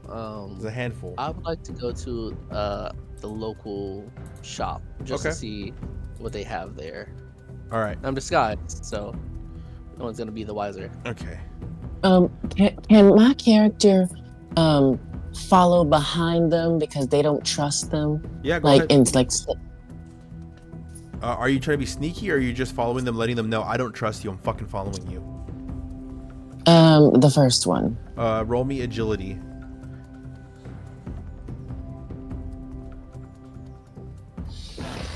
So I'm still in my cat form. Yeah. May I also follow? Yeah, you can. Why did you have a +3? Because my thing was 0 No, no, for no. agility. Well, no, the 3, the 6-sided dice, the 3. The what?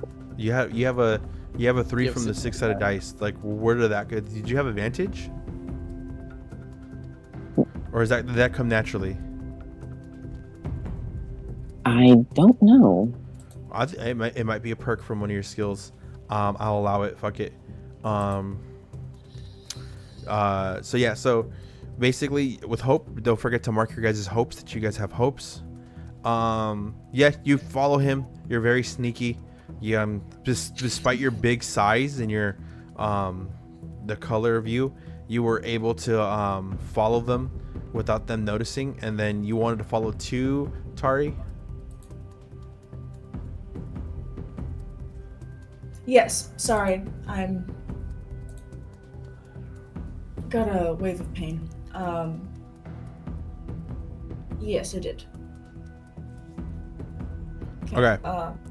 I roll with instinct. Well, are you trying to be sneaky, or are you just trying to follow them? I'm just trying to follow them. You don't care if they see you? Not really, no. Then you don't need to roll. You follow them naturally. Okay. All right. So you went to the shopkeeper. You said, Jay. Yes, I do. Okay. So what do you look? You just have the little black cat following, and then the chair following too. Yeah, he sees it. He doesn't. He's aware that it's you. Cool. The merchant I'm goes, "What are you Weird. buying?" Love it. Love it. The fucking merchant from Resident Evil 4. Yeah. Beautiful. Show me what you got. What's your wares?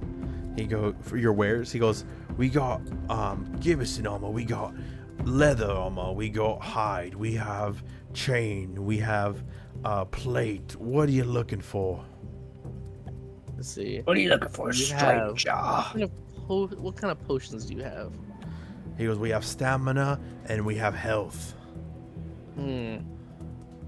Okay, give me 1 stamina potion. All right. And what weapons do you have here as well? Stranger. We have daggers, warhammers, we have swords, no magical weapons, only physical right now. Okay. Do you have any rope? He looks over and he's like, who made that sound? He looks over and he sees you, a cat. He goes, a cat that talks. Now I've seen it all. I yeah, have a this is, wheelchair too. As I jump up onto my wheelchair. This is my familiar. He goes, Hello. all right. The potion will be 2 gold coins. The daggers are 5. The warhammer's 10. The long sword is 15. The broadsword is 10. The short sword is 8. So he starts naming these prices to you. I see. Okay. I think I would just take the stamina potion for now. All right, that'll be 2 gold points. I hand over 2 gold coins. All right. So then you're 3. so you have a little less than a handful of gold. Did you want to buy anything, Tari, or no?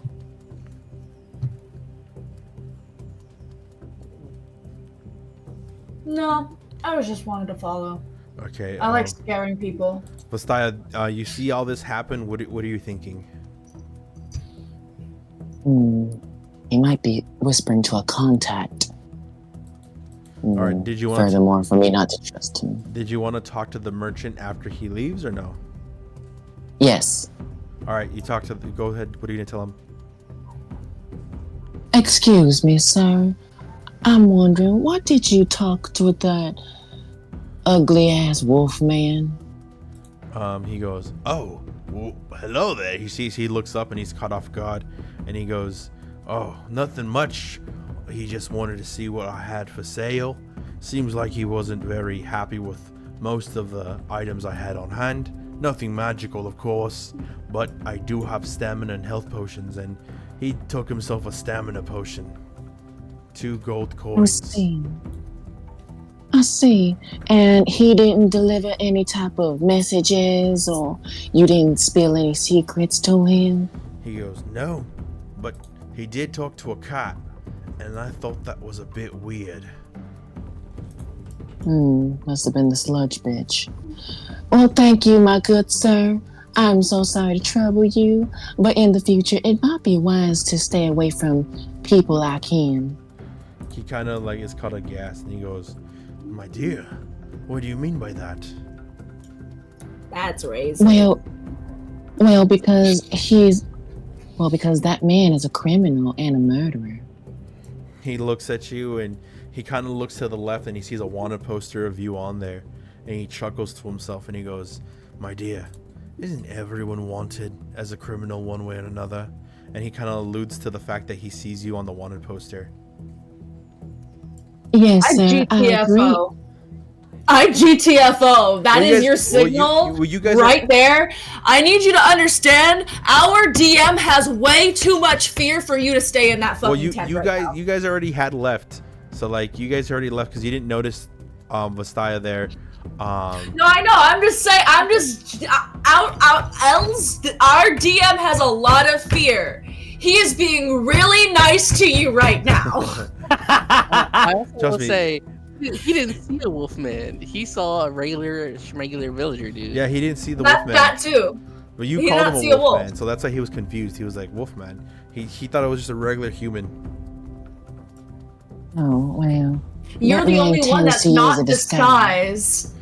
You're the only one not as disguised, blowing our cover. So he does kind of look towards you. He alludes that he knows that you're on the one poster. He chuckles, and he just kind of like gives you a lesson in like morality, letting you know that like everything isn't. He goes, my dear, everything isn't always black and white. There's a lot of gray in this world. And he goes, and sometimes all strangers see gray and can help in any way? Oh, I know that, sir. Well, But I'd like to give you a warning here. See, I can see that there's a wanted poster behind me, but I want you to be very, very cautious, considering I'm much taller than you, and I can guarantee you the sword on my back would have a lot of words to say if you say something to me. He chuckles again. Can my character start to come over? Yeah, if you want. He's just chuckling at this. Because I realized that I figured out where Vastia was. Yeah, you could roll me. If you're gonna do this, roll me. I have locate on. Meanwhile, Because I'm a cat. I Yeah. can locate. But I'm gonna say roll me. Roll me instinct to see if you saw them. I mean, you do have locate on. You can locate them if you needed to be so. Which I mean, you didn't. They rolled high enough that they weren't seen. So like. Well, I know. That's why I'm like. But no, when I got back to the house, I realized that Vastia was missing, and it just kind of like dawned on me that their affliction with Jay probably had them, Okay. following. So you rolled, what is that? 16 with 18. fear? 18 with fear. 18. Yeah, you can find them. You did accidentally talk a little to yourself when you were like running around, so a lot of people did take a little bit of notice. The guard chuckles again towards you, Vastai, and he goes, "Yeah, you could cut me down in a heartbeat, lass, really easily." And he kind of like he kind of looks towards you a little bit more humility wise, in a sense of like not really taking pity on you, but he can kind of see through your eyes, and he goes, "In a world that is neither good or bad at times, you need to be able to see the empathy. You need to be able to feel the empathy." And then he kind of looks closely at you in your eyes, and he goes, "Even when we do not have empathy for ourselves, or we feel like we deserve the pain that comes our way." And he kind of like, basically from this, he's alluding that he can see that there's pain in your eyes, there's vengeance in your eyes, and letting you know that there is not just one way or other. There is always a middle way. There's always a way that can best fit a situation for yourself. And he then kind of tosses you something, and he goes, "Here, take this on the house." And it's it's a little vial that has a green liquid in it, and he tells you that there is a powerful boost. I'm warning you though, it can cause a bit of hallucinations at times, but I'll say this. Do I know what's in that potion? No, but you can overhear him talking about it. And he goes, "You take that, you gain a power more than anything, and you will be able to do anything in your heart's desire. Get an answer from the dead, even it's basically just a hallucinant. He just gave you basically LSD, but he gave you liquid acid. Yeah, but he's letting you know that will allow you to kind of peek into the mystical veil and find answers that you want. So it's ayahuasca essentially. So Adramantaria catches up to Vastia and just kind of like growls, "Vastia, your anger is going to get us all killed. And your sludge is gonna get everywhere on the floor. Now you need to learn your place, sludge Don't jump. make me kill you. I have no ties to you, and I never fucking will. I just want to get this job done. I have two people chasing after me, and I do not have time for your insolence. Stop being an angry idiot and come on." Doing this angers me, and I get out of beast form because I'm too angry to hold it. Okay. Did you see that, Mr. Merchant? The sludge bitch decided to reveal herself. So the merchant. You do realize that you just got covered in sludge because I'm on you while I'm in beast form, because I jumped onto your shoulder, so you're covered in sludge now. That's how angry I was. And you don't have anything to protect yourself right now. I am poisoning you. She does have plated armor, so the plated. Keep in mind, it's plated, but it has cracks in it. The only thing that can hold me off is rocks, and if it's a full armor suit, like the guards had. They had knight in shining armor suits. She's not protected. I can seep through her cracks. Yeah. So Can my curse intoxicate them? Like, No. like make them like hallucinate a little bit? No, your curse. my is more curse is lustful. powerful. Her curse. My curse is more powerful. My curse is death. Literally, death runs through my So- blood. Your curse, Vastia, is more like lustfulness. Like it's like it's more. And it's not a curse. That part. It's not a curse. It's quite literally my biology. Yeah, I have that's no what, well, that's what I was choice. saying. You don't have a curse. It's just your biology. You're essentially cursed biology. Vasi, your curse is more like in terms of like love and sex. That's like the it's basically with like in interpersonal relationships. Your curse kind of takes effect. It's not necessarily makes them like want to like. It makes them only kind of lust after you, not really fall in love with you in a sense. But Okay. but you do have you don't have and you're kind of immortal. You do take pain. You can definitely fall on the ground. It still does damage. You- It does yeah, damage. you It fall, weakens them. you fall damage. You can take pain and stuff, but you technically cannot die. That's the thing. I'm not trying to kill her. I'm just trying to let her understand she's not the strongest person in the room. So Question. I just have a quick question. Yeah. How is the curse transmitted? how was the what? The curse. Her curse? Which one? Vistaya's. Vistaya's curse basically. Can it be like a vapor? Can it be like a it's vapor? like a pheromone. So I guess sweat, right? Sweat is a pheromone. It comes off of that. Yeah. It's from the smell. Yeah, it's definitely from like her smell. Like it doesn't need to be sweating, but it definitely comes off their skin, almost like a scented. Like what's a horny scent? I don't Cherry blossoms. know. Yeah, it smells like cherry blossoms. Dope weed. So I want to note my character is desperate to not have to go home to her father, and she will quite literally kill every single one of you except for Cinder, if it means that she doesn't have to go home to her You father. guys are causing a bit of a ruckus with this little tussle that you guys are having. I'm gonna spend a fear, since you guys started fighting each other, or like wrestling each other essentially.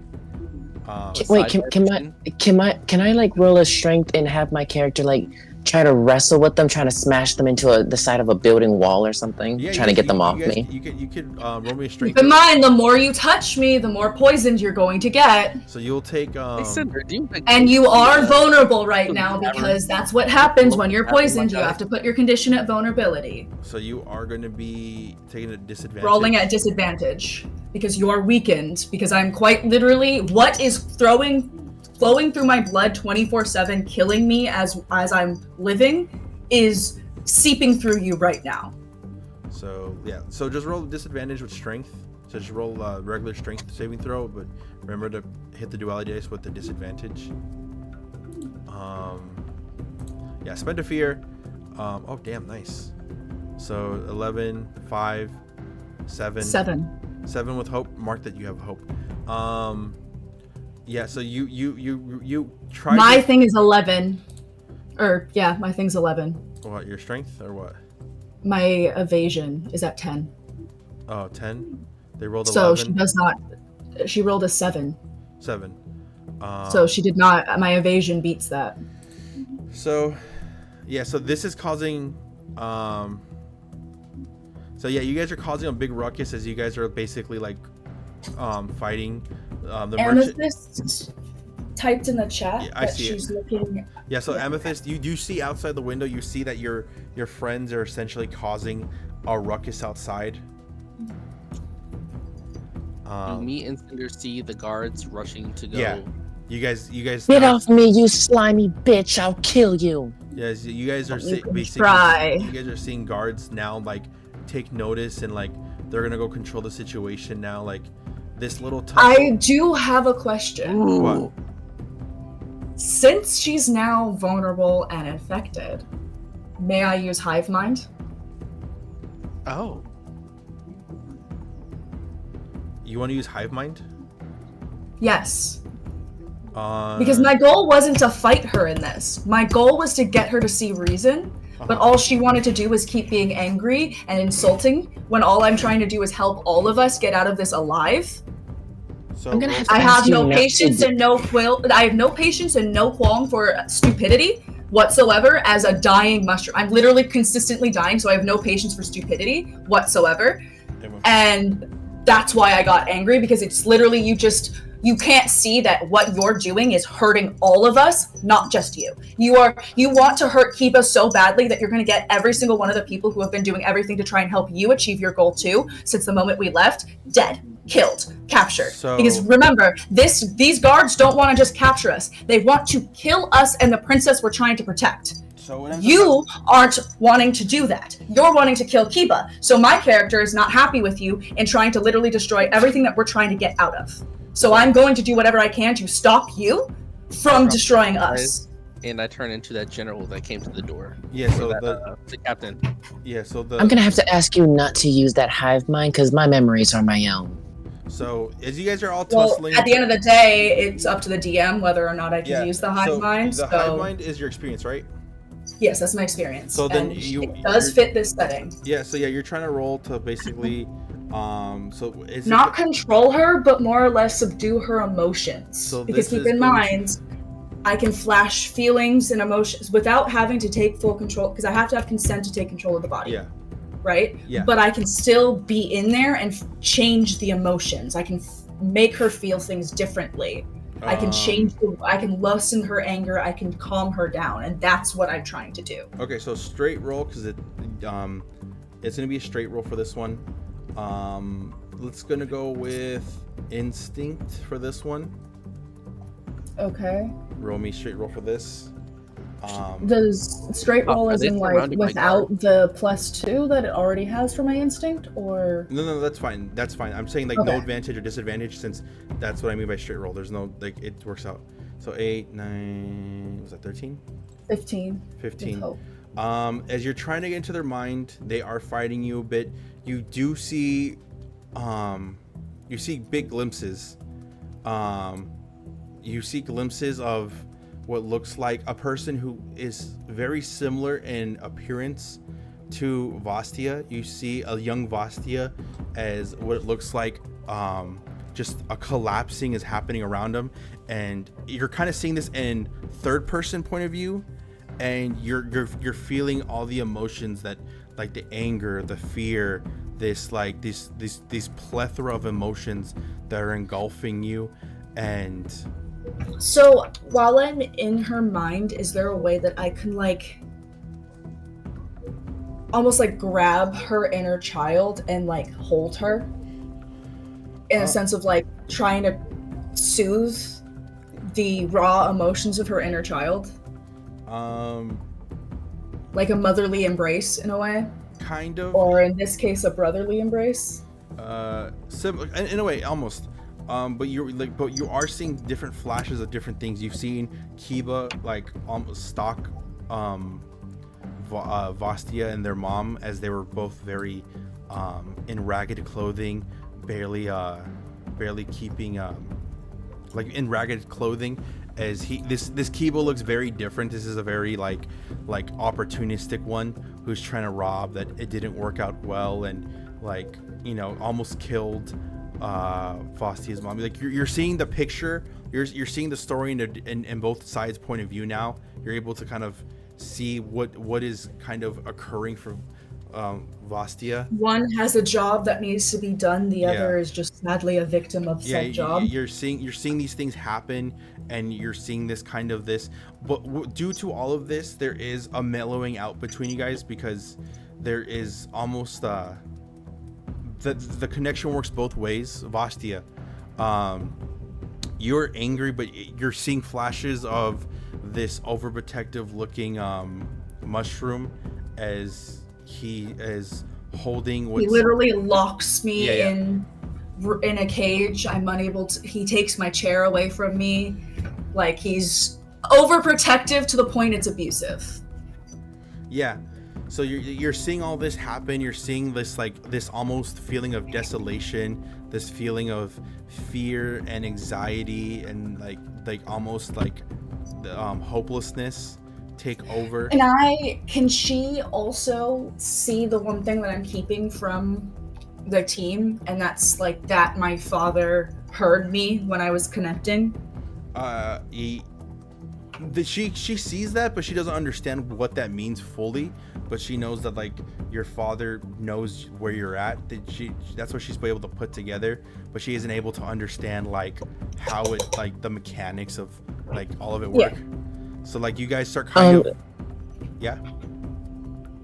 Okay, so while this is happening, can my character like as she's like angry at the moment, can her like inner child be like so scared and angry that an aura gives off that's forcing the mushroom person back a bit? A bit. Where she's not able to touch? Kind of. You both are feeling like each other's intense emotions. You're feeling like almost anxiety and depression. Atari are feeling more rage and anger. You guys are basically calming the other's big emotions down by feeling it together as you guys slowly go from this aggressive fight to like very slowly breathing around. As Amethyst is there to like mitigate. Amethyst, what are you gonna do to help them kind of come together? Remember, I'm still kind of like holding on to her. You guys are both piggyback. You guys are both. Like I'm on her like piggyback style. Yeah, you guys are both like entwined together. So like Amethyst is finding this together. Yeah, at this point, because I already patted Fungi on the head during the whole thing that they were doing. I think at this point I'm gonna like stand there and protect them because it's getting an extra what the fuck? Like what's going on? So I'm gonna stand there and just let them duel it out like as connect together and just really it's like watch. Those, I guess we kind of need to let this fist fight happen because if it doesn't, it's only gonna make it worse for everybody. Basically, because Amethyst, as she was coming out, she noticed there was three guards. Like, okay, shit's getting really awkward. We don't want to get in trouble again. I just had a good, nice couch lunch. I don't want that again. And so she's just gonna stand there and kind of let them duel it out and watch and protect and kind of keep. Use your experience to like try and calm them down. I think you had something similar, didn't you? One of my experience is Eyes of Grace, purifying hearts to do good and fight for us, but it can also do good and fight for us. So yeah, if you want, you could spend a hope to use your experience to try to like use that ability to kind of calm both of them down. You would just roll me. Okay. I almost forgot to mark my hope for that. Thank you for reminding me. Roll me for this one. I would say roll me. Jay also said, Jay also said, while all this is taking place, he's in disguise with the captain, and he tells the guards around them that they are needed at the meeting spot. Yeah. Okay, so they're holding out. Jay, roll me presence check for that one. To hold off that incident. Amethyst, roll me instinct with your experience, so that'll be a +2. Is there anything my character can do to try and get them out of my head? Actually, sadly, no.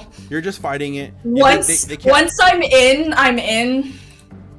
Alright. Cinder sadly has that experience. However, because I can tell that you're extremely uncomfortable with this, my character's not going to use that at all.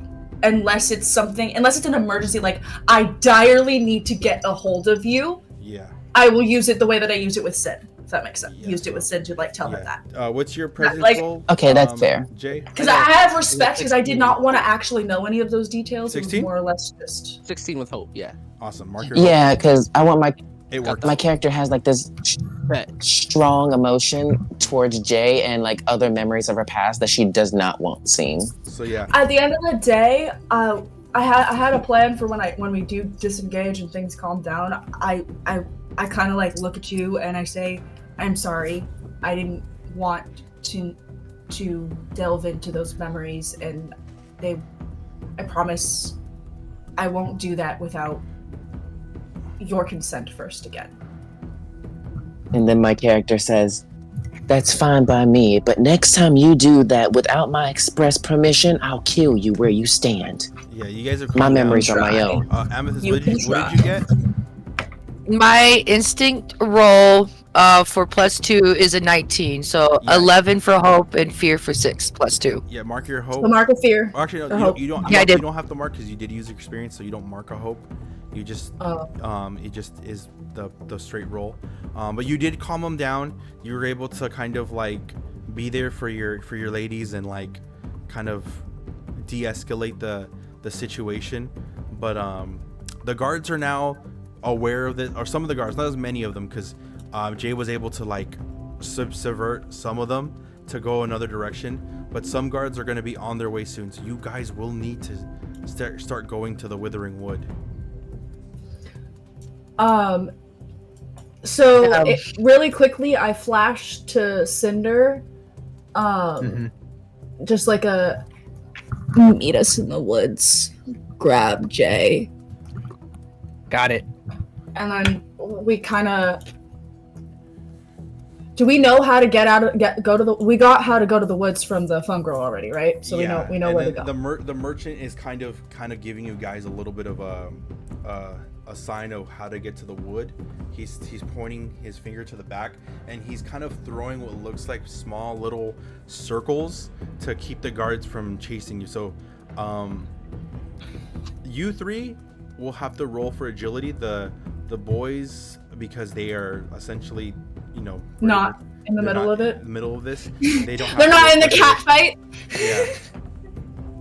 Do I put another plus or leave the 1+ for agility? All of your rolls, you guys will have advantage because the merchant did buy time for you guys. We have advantage. Yeah. So add a plus, okay. just add a d6 for that. Okay, cool. Because I was like, I don't want to have to not have my hope. Yeah. Okay, I got an 11. Okay. Check it out. 18. Roll me a +6 L's as well, so that can add to your agility, and also mark that you have a hope. So do a d6. Yeah. So, do I make it with the 11 or no? Yeah, you make it. So is it a close call? They basically slip a bit, so they were able to at least grab the chair, but they slipped on these little rock marble circle cylinder things, and that fell. So the reason why they were able to almost grab the chair was because as we were all leaving, I stopped to say thank you for your empathy to the merchant. The Thank you for your empathy. as I like try to scurry away quickly. Yeah, so he's laughing. Yeah, he's laughing because he again, the shanty towns are like a town of like the criminals, and they watch out for each other. So like they were never the shanty towns people were never gonna turn you guys over. You got a 23. Amethyst, what did you get? So I was already typing it out. I got 13, 8 for hope, fear for 2, and the d6 dice is 2. Yeah, you definitely you're able to make it on through. Cinder, you didn't really need to make the roll, Cinder, because you guys were fine. Okay. But you guys just walk toward the Withering Woods. You guys got a direction. You guys have the princess with you. Mind that as well. And you. So Cinder, that agility roll definitely works for the fact that you have the princess with you. Yeah. Okay. So could we contribute that agility roll to the princess? Yeah, you guys were able to get by because of this big commotion. The guards were like chasing the ladies. You guys were able to get the princess and her aides, and you guys were able to basically get into the Withering Wood. That was a fun fight. Very emotional. Yes. Amethyst scoffs and looks to the side. I'm sorry, lovelies, but you gave my heart attack a heart attack, and I was relaxing. And look, listen, I was wanting to rest a little bit still, and I wanted to go shopping. You guys made a whole scene for I don't know what, but I'm glad that I was there to purify your hearts and help whatever needed to be done. missed it. What'd you My say, character Jake? stays silent until she needs something. I was saying, do I need to do an agility roll? I missed that. You didn't need to. You guys had the princess with you, but because you guys you were able to distract most of the guards, and the handful of guards that did show up to the main court were chasing the ladies. You guys went into the Withering Woods, but in a different location. Okay. So in these we're in a woods, natural environment, right? Yeah. Okay. in these woods, can these be like the woods from Harry Potter where they have the fucking massive spiders? They have a lot of things here. Please, Amethyst gets scared. I don't like spiders. There's a lot of things here. So I'm gonna mark a stress, Okay. and I'm Yeah, me gonna too. go into let's see. We get out of this disguise now.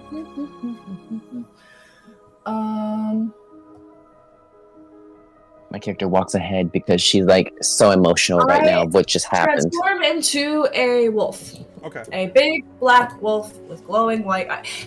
Let's just put it this way. Anything I transform into, it's like a shadowy version, like a black shadowy version of it with glowing white eyes. Yeah. Just get that in there. And I'm not necessarily dire wolf size, but I'm definitely like not small wolf size either. Okay, so Like I'm a wolf that gets a good hearty meal. I'm going to spend a fear. Great. As you I'm guys so are, glad I did this as first. you guys are in the wood, a thick, Oh, I want to note, this does not have, if I get hit, any issue. I can stay in this form for as long as I Okay. choose to be. You guys are in a white, the white thick fog rolls in, and it's almost impossible to even see like a few steps ahead of you. Vastia, since you did move up forward, roll me. Let me see. Roll me a knowledge.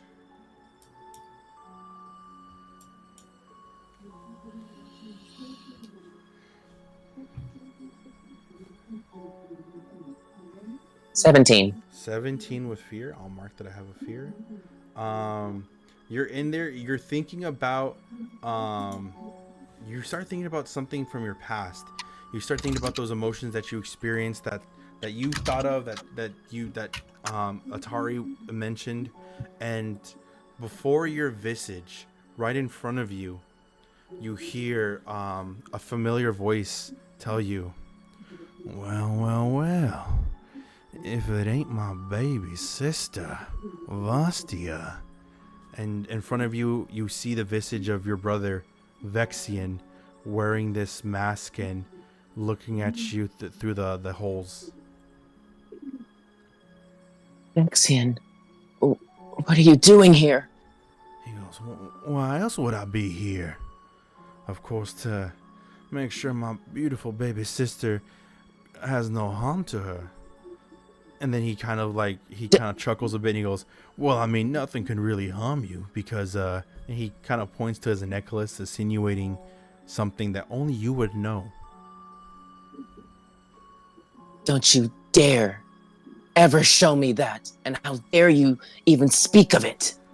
He goes, "Oh, don't be like that, Vastia. I'm just a moaning big brother trying to make sure his little sister knows no pain." And the memory, as the word pain ends, you start remembering that day in the tunnel. You start reliving it as you're screaming, as you see that the tunnel's falling again, and you see your brother, and you see that it's him that caused that tunnel to fall. It was his fault. It was him. Everything ever since you and your mother being poor, everything has always been your brother's fault. Your brother is causing all of this again, and you're reliving it, all of the anxiety is flooding through you again. All of the anger, all of the pain, all of that is fueling you right now as your brother stands there looking at you. I swear, by that is all that is holy in this world, I will kill you, you son of a bitch. He goes, that tongue. And then you feel someone choking you. As it's him that's choking. He goes, oh, Basti, you really, this is the love I get for everything I did for you? And he starts tightening the grip. He goes, everything I've done for you? You feel the hand grip tighter and tighter around you. He goes, everything I've done, the deals I've made to make sure you never feel pain again, that you never feel that anguish of losing love again. I've done it all. You're immortal because of me, girl, and you will always be alive, because until I decide that you are worthy of death, you will not meet it. And what do? You've done shit for me. You've made it to where I couldn't even love the one person I felt my first love for. You are a bastard, and by all that is holy and to the God that I serve, and to Mother, I will kill you and hang your head from the pedestal of our fucking door. And then you hear him, I would like to see you try, girl. As the visage that's right before you starts fading into the fog, as if this was all in your head, that this didn't happen. He wasn't there. There was nobody there. Next, Jay, I want you to roll me a knowledge check. Oof. Okay. Can I say that her anger increases as well as her pain? Yeah, you're there you're kind of left there crying and punching the dirt as like you feel like he slipped from your hands again. Ooh, shit. Yeah, okay. let's have her do that. Huh? What'd you say, Bastia? Let's have her do that. Yeah, she's punching the dirt, screaming and crying. Oddly enough, no one can hear the scream. Your friend does hear the scream as Jay and his sister are going through the fog. Jay, you could see your sister right next to you in her shadowy form, but in front of you, Jay, you see your sister's fully formed form, the form she was before she was destroyed. And you're kind of left seeing two sides. You see the shadow form that you have now, but you see the actual form of your sister, the fully form, the alive form of your sister. So I can feel which one I'm connected to, because you have this type of twin telepathy thing. Yeah, I know that's not the real one. you could kind of feel it. That's not the real one, but she says to you, "You did this to me." As that line kind of lingers in your head and echoes again and again. You did this to me. You did this to me. You did. It keeps echoing and echoing, and you remember that night that you were with your sister, as your sister was telling you, it's not a good idea to play with this spell. This spell can go haywire, and even Lady Ravencroft told you that to attempt this would just be plain idiotic. And you told her to shut up. You told her to shut up. You remember how confident you were that this spell could go right. This spell could work, and by doing this, you could be one of the most powerful sorcerers to ever exist. This spell would show your potential, that you can go beyond even that of the gods if you're able to perfect this. And you're seeing this. You're seeing all this scene play out in front of you in the fog, as if it's like a third person. You're watching the movie as you're afraid, and you're seeing your younger self play with this idea of knowing everything, and the visage of it is it's causing your heart to beat faster, your chest to tighten, as you know what's going to come next. You know too well what's going to happen, as you see that ignorant kid, that young confident kid who thinks he can become the greatest sorcerer ever, use a spell that goes haywire, as the burst, the magical fire energy of it just slowly eviscerates your sister into just bone and ash, the same bone and ash that you've used to eventually bring her back as a spectral form. And you can see again that night when Lady Ravencroft confronted you, telling you that it was your fault, your ignorance, your impotence, the fact that you thought you could just become a powerful sorcerer like that. You're the reason your sister died. You can hear your teacher's words again. You're the reason your sister died. You're the reason your sister died. Echo again, again, and again as that scene plays out in front of you like it's on loop. The burning, her screaming, the smell of her burnt skin and fire and hair. You're reliving it again and again, all while your spectral sister's form is next to you. You know that that's not real, but the pain is just so intense that it's causing these physical things out of you. But Does my sister see this as well? She sees this, and she's trying to hold your hand to kind of like guide you through this, to like, so that way you don't let this consume you. But you're hearing the words echo all around you. Lady Ravencroft's voice, your sister, the fake sister's voice echo, you did this to me, it's your fault, you killed me, you killed her. And it's causing this big panic attack.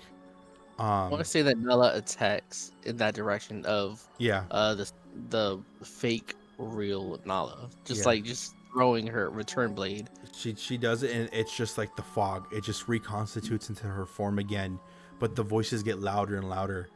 And as you're trying to calm down, as she's squeezing your hand and hugging you, you see in the distance of as the scene plays out again. But it's something that you didn't really notice. You see in the bustle and the bushes that there is a figure clothed in red and crimson under a cowl, as they're chanting words to your spell. Words that you know are essentially a hex to make a spell go haywire. As you now can affirm that your spell wasn't that your ambition, your spell that killed your sister, was that it wasn't your ambition that killed her. It was somebody had put a hex on your spell. Someone had tampered with your spell and essentially aided the murder of your sister, aided the soroticide that had been committed by you unintentionally, unawarely known that it was by someone else. I also have arcane sense. This allows me to sense any magical people or objects around me in close range. Yeah. Do I feel anything? You feel the forest. You can feel the entirety of the forest. It's all magic. But you do see that you could see that there was somebody else there that night.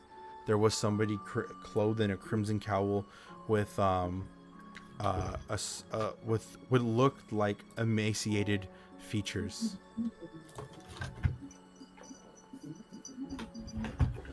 Do I know this person? You do not, but you're aware of them now, and that little bit of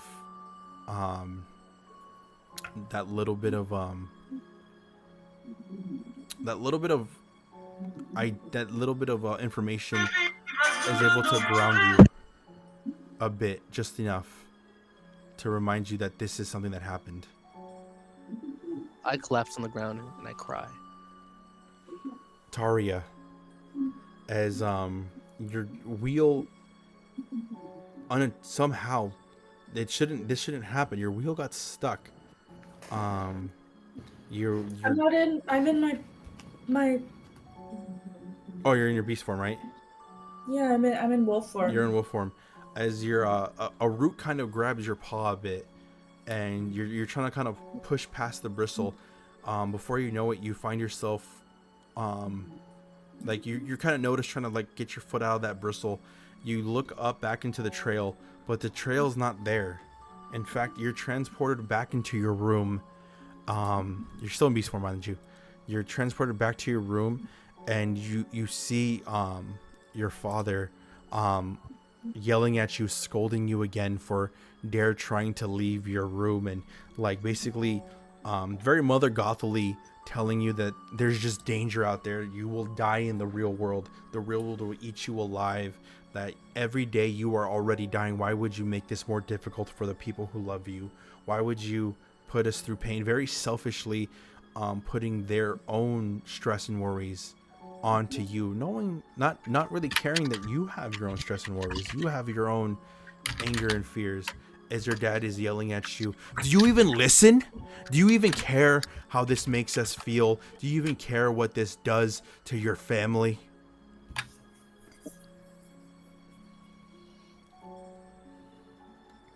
I'm frozen in fear. I don't even know how to respond. I just am kind of shivering and unable to do anything. He keeps yelling at you. He goes, do you care about this family? Do you even care what happens to us? Do you know how hard it is to keep you around? And he keeps scolding you and telling you this. He goes, look at me when I talk to you. And it's just causing this anxiety and fear and this shut down demeanor to basically rise as he keeps bombarding you with language. And you basically see the fog slowly fade into a different area as you remember the day you left, the day you decided to venture off your own with your arcane wheelchair, the chair that it gave you essentially new legs, a new sense of freedom as you were freed in the happiness that came with it. You see your father talking to two entities. One, this very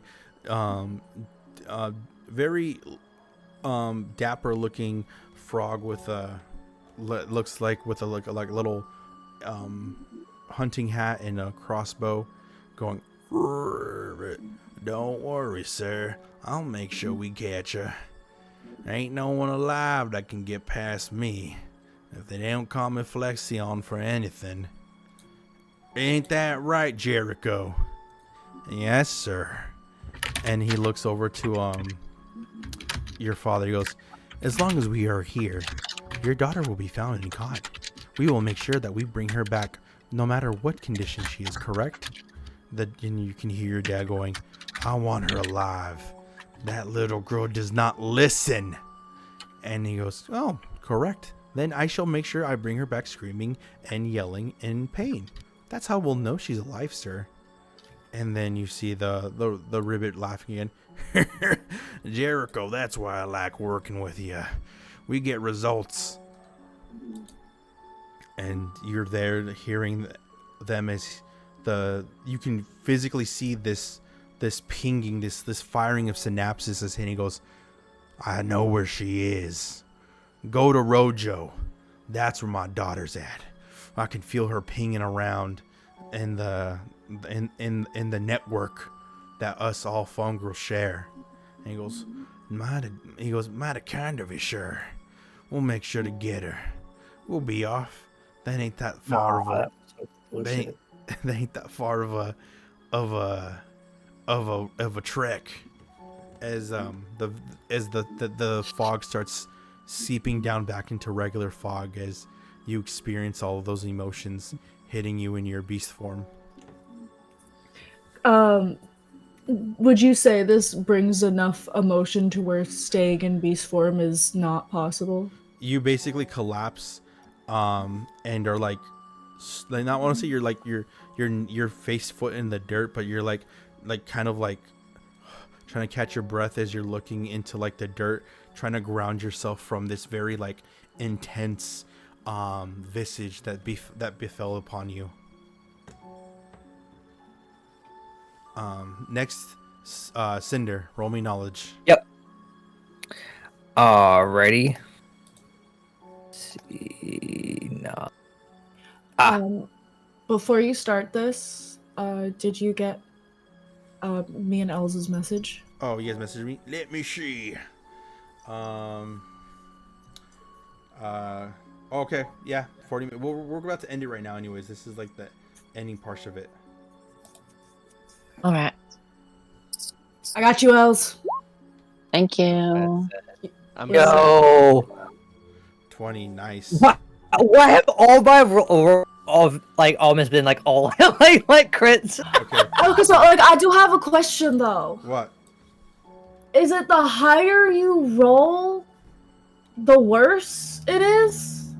For For Oh. this? Also, no, I didn't roll. It's I just got a crit. you guys are rolling your knowledge because this is like you guys are hearing certain things. You guys are like roaming around yourselves. Like you guys, this is how hard it either hits you, like the vision hits you if it needs to break you down faster, or if it's. Wait, did I roll? You didn't roll, but you were in beast form, so you already had like a keen sense and stuff. So like you were able to probably figure out that these were just visions quicker. So I just went based off of that. Okay, because I was like, wait, you didn't ask me to Like roll. like for example, Kiba rolled with critical, and he was able to know that that wasn't his real sister, but the experiences still hit around him, causing him to like collapse. My feels. Okay. My feels. So I was just putting my feels. Yeah. Then.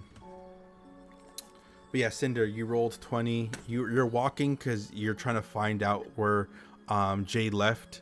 You were like, okay, he went up further, so you kind of chased after him, but as you were kind of going into the fog, you kind of got lost in a sense, and you heard your wife saying, Cinder, where are you going? Oh. And you look behind. And Wait, Cinder, were you unfaithful to your wife? Whoa. Before you start attacking, you guys can't get into this yet.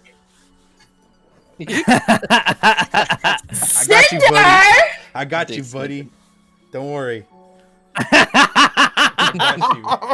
I got what was gonna happen. Don't worry. No one was unfaithful. Well, I mean, not really. They Cinder did get them sloppy seconds. As you hear your wife's voice as she's calling you, she goes, Cinder, look, and she's like showing you like this kind of this art piece that she really painted for you and that she really enjoys looking at. What do you do? I'm like, oh, honey, I see. It's absolutely beautiful. I appreciate the time that you took to make this. You then see two Dracoa looking people, kind in blacks and this like nicely dressed attire, kind of like black suits. Look at you and give you a heads up, and walk into an alley, and that's the sign to giving you that you need to follow them. So, are you gonna make an excuse to your wife? I'm gonna be like, honey, I hate to interrupt your painting. I was just informed by my colleagues that they need me. There's an important mission that is up ahead, and I need to slip out for a bit. I apologize. I promise I will make it up to you. So as you chase after them, they're both standing side by side. As in the middle, there's a short, stout, halfling-looking guy dressed in a very mafioso-looking attire, and he goes, Shanda, oh, look at you, boy, you look great. And he's like hitting his cigar, and he goes, we got a job for you, kid, a real hard job, if you know what I mean. You're not doing the accent right, my dude. He has to do it. He has to have a small voice. He's a halfling. He's like he's actually 3 foot. But you're not getting 5. the accent right, regardless. He You has gotta a add charm. more bada boom, bada boom to it. You're not doing it right. You can still do a high pitch and squeaky, but you gotta get that. You gotta get the sass to it. If it's a mafioso, you gotta do the mafioso right. It's a different world. I don't give a fuck. Don't say mafioso then. It don't matter. You gotta keep in do mind, the boss. I said mafioso like to give you guys an idea what he looks like. That's valid. Fair. The GM Then you go with the accent still, though. He's very like, doesn't mean he is. Can he be like a Fred Flintstone, but he's like the mafia? A Fred Flintstone? I can't do that one. Now, hey, listen here. Here to show you something. So he then kind of I like that. he lathers on about this job that he's gonna put you on with these other people. That this is going to be essentially stealing from the kingdom of Platania, which is the highest order in all of the area you're from. Like the Slyborn, like you grew up as a Slyborn, so like this is like you're on the outskirts of this area. So you're in the outskirts of one of the most richest, most vibrant kingdoms in this world. But Wait, could that be where like Vestaya's from? Could that be like the Orderborn area? Orderborn, I Or believe, is it like Orderborn's is in Perla. That's close by. That's a neighboring kingdom, but it's in a it's in the walls essentially. Okay, gotcha. Thank you. Yeah. So Platania is like the highest, the richest, the purest people. And you understand how dangerous this job is. This isn't just robbing a regular kingdom. This is essentially like you're robbing the gods. You're gonna plunder the gods tonight. And this guy is like, it's a shame. We want to make sure that the job gets done. And he kind of alludes to, like, he goes, your wife is so beautiful. In this family, we take care of our own. Can I be like, I told you to leave my wife out of this. She is not part of our concern. I told you that from the beginning. She's off limits. You stay away from her, or I will kill you myself. He goes, easy, easy. He goes, we're family after all. And he kind of goes, that's what you signed up for when you when you decided to join the Grimlock family. And he goes, does this thing have a lisp? He has a little like shh sound that he makes with his like teeth. Oh, so he's from Essex. Yeah, kinda. He has very like fucked up teeth, like almost bigger too big for his mouth. Like these are not his original teeth. Like these are like grills, kind of for like a halfling. So he's a pimp. You gave a halfling grills. Hey, yo, that's savage. I like that. He's not really a pimp. He has his A hand pimp named Slickback. He has his hand in a bunch of different stuff, and he goes, well, that's why they call me Bramble Grimlock. And then that's why he's called the Grimlock family. And he's like, you guys have a couple of days to get on this job. Do not disappoint me, okay? As he kind of touches your face, Cinder, he puts up his little halfling hand and taps your face, and they disappear. And you remember that night, the night that you did try to plunder in Platania, and how wrong it was. You saw how lovely this royal family was, how the gods were just rejoicing and giving back to the people. This is the most holiest of holy places ever. And you remember hearing your wife's voice as she celebrates how grateful she is that they live on the outskirts of this town, how that they're able to live in this village on the outskirts of it, and how blessed that you all are. And before you do anything, you let the guilt kind of overrides you, and you realize stealing and putting yourself in this crime family is not gonna better your family. It's not gonna better your life. Like, this is just ruining it more. Like, you want to start having children with this woman soon. You want to be able to like retire happily. How could you be happily working for Bramble Grimlock all your life? And quickly you get, as your cohorts that are on this mission with you are looking at you to like, give us the loot quick. You really you make a big explosion purposely to alert the guards in Platania, so that way hopefully they will catch these people and you can get away and just kind of figure out how to like sneak your wife away and, you know, just retire somewhere else and just get yourself out of this life of crime, only to run back in. And as you're trying to like get everything situated and get her ready to leave, guards hit your door knocking, and you're seeing this visage happen before you in the fog. As you know what's happening, you remember that night. You remember what happened as the guards were going to arrest you for stealing. The look on your wife's face as she heard that you were a part of this, like, this attack on the castle. And when you had gotten the people caught, you didn't know what happened after, but the two people, your two cohorts that were in on this job, took a child hostage. One of the gods who rules that place's child hostage, and killed him. Can I be like, all right, fine. I would do this mission on 2 conditions. 1, you leave my wife out of this. You maintain that no one is of harm of her. Yeah. 2, you let the child go, and the child is able to be free. I do this one last mission, and that's it. Well, you didn't know that they took a hostage. They took a hostage. Oh, okay. They just reacted on the job because you alerted it. You basically try to sabotage this mission, but you didn't know that this was going to cause this. Right. So you hear that one of the royal children in Platinia died because of this Oh. issue.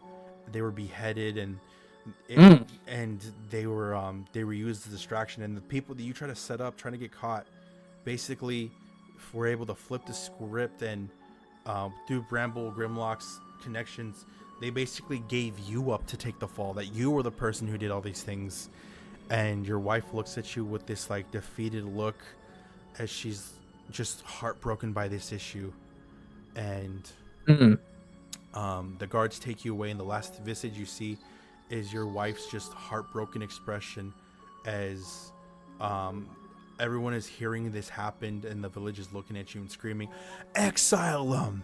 He's a monster! Who does that to a child? You're disgusting! You're horrible!" And then the last person who comes upon you is Bramble Grimlock, who looks at you with like a shit-eating grin and goes, "Yeah, that's him. He's a monster, all right. Killing a poor kid just to get away with stealing and plundering. Unbehavable." And as you're taken away, you're seen to a new scene, and the scene is of Bramble Grimlock going to your wife and going, "Hello, miss. My name is Bramble. Grimlock. Sorry. I heard what happened about your husband. I offer my condolences." And he brings her like a bunch of food and stuff, and he says, "As long as you're here, I will treat you like family." As he caresses her cheek, and she says thank you for like providing food, and she says something and this is something in the fog that you're seeing. She goes, "Thank you, sir. It would really be a lot of help since I'm pregnant." Oh. That's a twist. No. Yeah. And then Damn. Let's go. you see Bramble Grimlock kind of like pat like kind of hold her hand and goes, "My dear, I take care of my family. As long as you're here with me and your child is of you, I will make sure you both are taken care of. That's the Grimlock way. Family first." Damn, Cinder, your whole family screwed you over. And then you just kind of see the visage end, and the reveal that your wife was pregnant. All the time she wanted to talk to you and tell you about something, she kept holding your belly, but you were distracted with this job on the mind. You were distracted by your life of your duties to the Grimlock family, and it all hits you at once. So wait, in a sense, Cinder literally killed his own child. No. I mean, not really. I mean, if he had listened to his wife and was more compassionate, then maybe. Damn. Oh, damn. Okay. Jeez.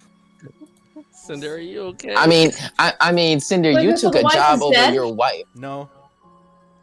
So he still cheated on his wife. There's Well, he's exiled. Yeah. Exiling is essentially like all of this is null void. She doesn't love him anymore. Like, he is exiled. Every right. So divorced. And it's but was a divorce put into place? It's essentially a divorce. He's stripped. Was a divorce put into place? Yeah, he's stripped of everything. He's no longer married. He's no longer a citizen. Is he on child support? He has no rights. Basically, I'm an outlaw. Yeah, he has no rights. He's been. Do you still love your wife? But, okay, it's not that I don't love her because I do. It's Then you the fact that I cheated was on her! exiled. You cheated on your wife! Cinder, you Damn, did that. Cinder, No. you literally screwed your whole Dog. family over. Cause hear me the fuck out. Why are you still calling her wife? It was in the vision. At this point, Yeah. she's ex-wife. But like, you rolled high enough to know that the vision was just a vision. But yeah, but no, but what you were seeing him roleplay was the vision. Like we were playing as his character in the vision. Mm-hmm. Like he's not interacting with it right now. He's seeing it happen unfold to him. The roleplay that he was. Okay. Yeah. Cinder, you're just basically the occasional fuck-up dad. Damn, dog. So he saw. All I still vote he cheated on the wife. Same. He has no wife anymore. He has no Exactly. wife, he has no kid. He has no title. He's Wait a minute. Can it be made that he has to pay child support for a child he didn't know of? Well, That'd be wild, dog. And in terms of exiling from like the highest order and just this whole shunned. crime in general, he doesn't exist anymore. He's essentially just like an animal at this point. He has no rights. He has nothing. Sort of like my I'm not ancestors. gonna finish that sentence. Okay, I'm He's a glad whole Elle new- said that. A I'm whole glad Elle new said it because I world. was about to say, oh, so like black people in the slave Yeah, time. he's a Christ. Yeah, Fuck. anyway. God damn. Yeah. So And there's a whole new person. Sitting in the back of my mind, I'm hearing a whole new world, a dazzling place. That's not the situation at all. No, Not in the slightest. Okay, No. I guess it would be more like a freed slave in that time. yeah. And then lastly, as you guys, how do you react to seeing all these visions, Cinder? How did you react to finding this information out, this new information, and knowing that the Grimlock family essentially has your old family under its lock and care? I'm gonna say that I'm traumatized and I break down on the ground, just in both in anger and frustration, crying, just trying to console myself. Next is Meow. Knowing that he's a Me fuck and up. Cinder are in the fetal position. next is you, Amethyst. Roll me knowledge. Oh shit! Fuck. This is gonna be dark. This is probably the darkest one. I like how these Okay. woods are making us see like our deepest traumas, and we're all literally now You slowly said breaking roll you down. in knowledge. Yeah. Bro, we're all down. All right. Do I need to add anything or just exactly that? What's in in the knowledge space? What number is in there? Mine is a +2. Then it'll just add it naturally. Just roll it. Okay, gotcha. Keep it. You're gonna have to watch out because my character's gonna come after you. I realized Mine- now. I didn't know how bad it was. I rolled a 8 for knowledge. With hope. What was your hope and fear? Hope for 3, fear for 3 +2. Oh, wait. You rolled both threes? Yeah, Oh, that's a critical success. that's fucking dope. So you roll. So basically, you critically. You know, like something's happening in the woods. You're very much aware of this. You're hearing the fog is rolling in deep. You're hearing your friends cry and scream around you, and you're you know that something's occurring, and as quickly as the screams and cries grow louder, you start remembering that night. That night that your village was attacked, the night that they were burning and basically killing everybody, and you see it happening in front of you as a younger version of yourself with your family as they're all running around, seeing these men on horses covered in red this red garb with a symbol as they cut down your brother, they cut down your sister, they slaughter your mother, they slaughter your father, they're burning the village. You're seeing all this transpire in front of you. Again, the traumatizing past that you've long since put in the back of your head, and then you can hear his voice again.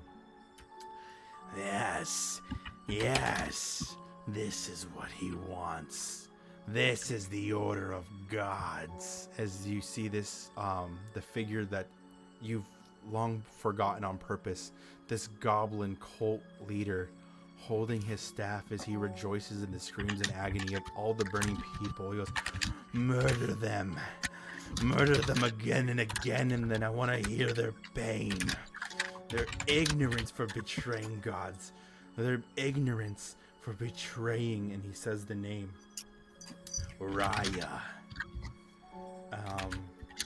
He goes, in Raya's name, I offer you all these sinful, lustful, disgusting creatures. As you see different species of beasts, of catmen, wolfmen, humans, fairy, all dressed and wearing the symbol of Raya as they murder these villagers. And you're seeing this all happen as the blood is just filling the night. And he goes, they will know hellfire if I have to bring it to them myself. Their lustful, sinful ways will pay, as they believe in these disgusting habits are themselves. We will cleanse the world and make sure they know that Raya's way is the true way of life.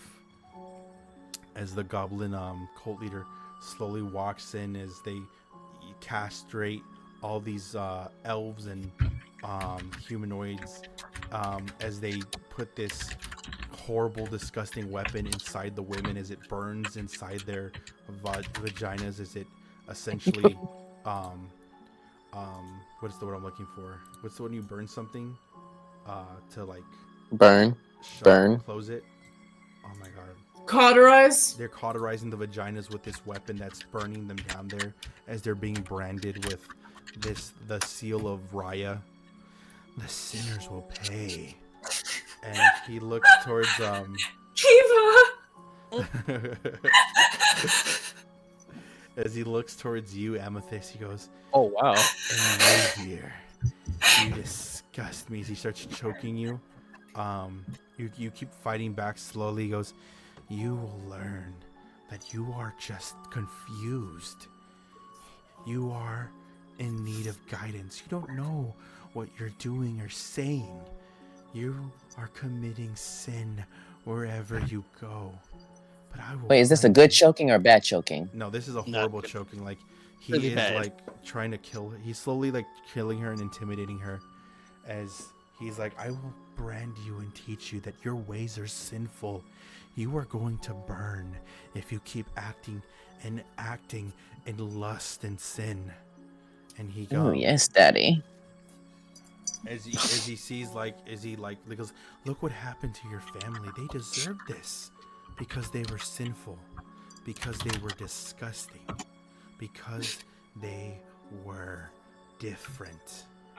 And he then kind of starts getting the brand of Raya ready before you push and scratch his left eye as he screams, you fucking harlot, you disgusting, and he says very derogatory to the Roma. And he goes, I love that you says very derogative term towards the Roma. We're not Disney in this piece. a very derogatory term to Romani people. He then calls you that and spits in your face and says, this is why your people deserve to die. This is why your disgusting perverts deserve to be cleansed from this world. You are nothing. You are subhuman at that. You were subspecies. And It sounds like a destruction towards gay people. this is my this gosh. is beyond. This is like evangelistic, at like an evangelistic goblin cult leader. Damn. Cult leader. Sorry. And he like as they keep burning everything down, and Amethyst, you're seeing the loop again of your family screaming and crying for you to run away as they're butchered and slaughtered in front of you.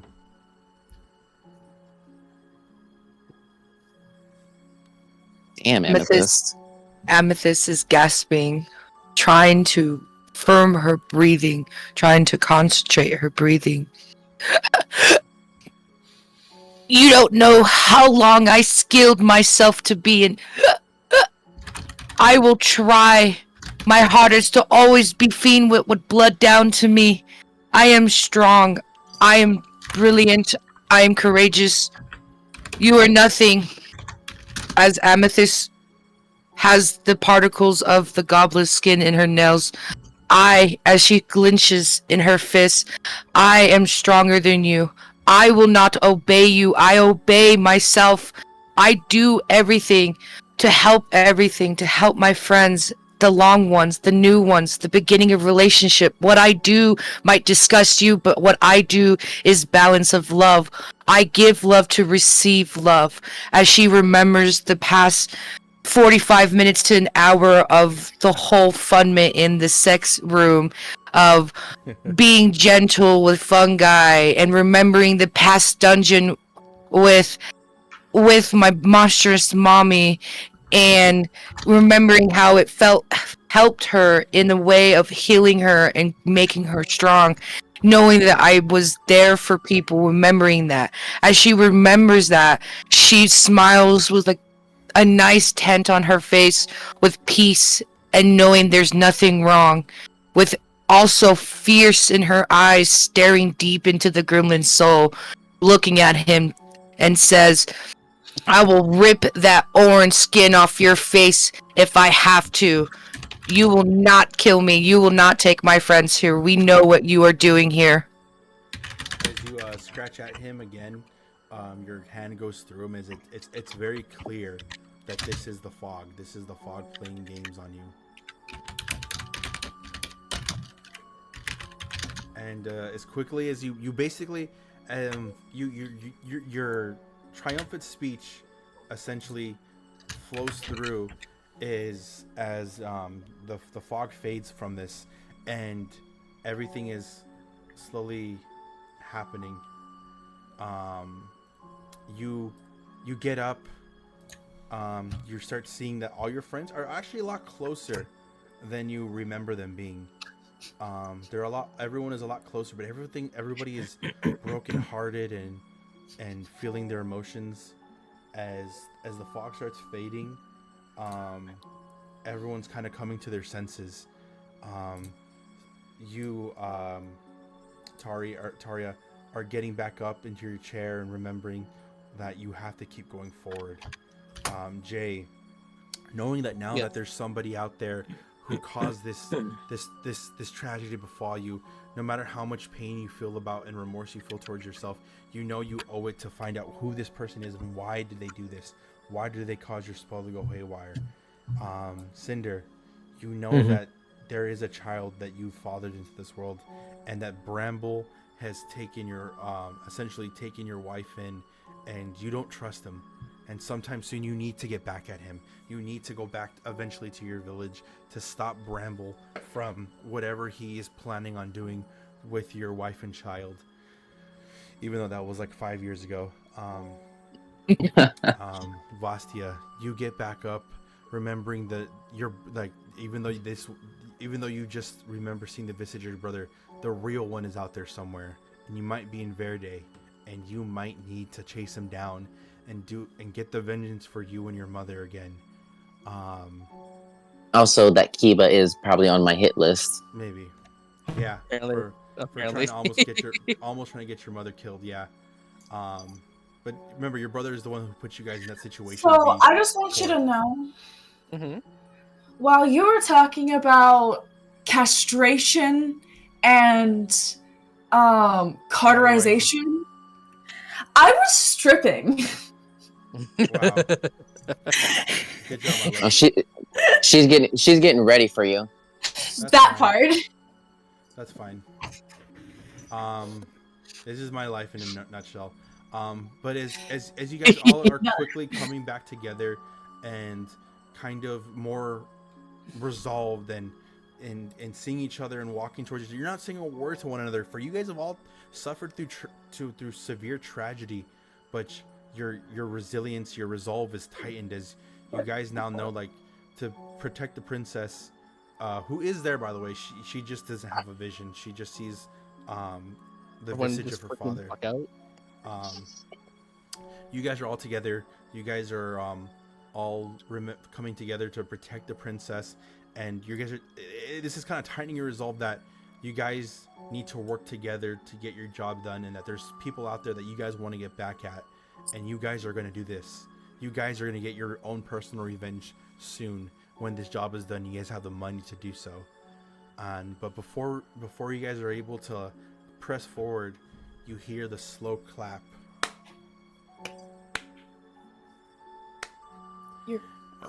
You guys, Your you claps did not cap.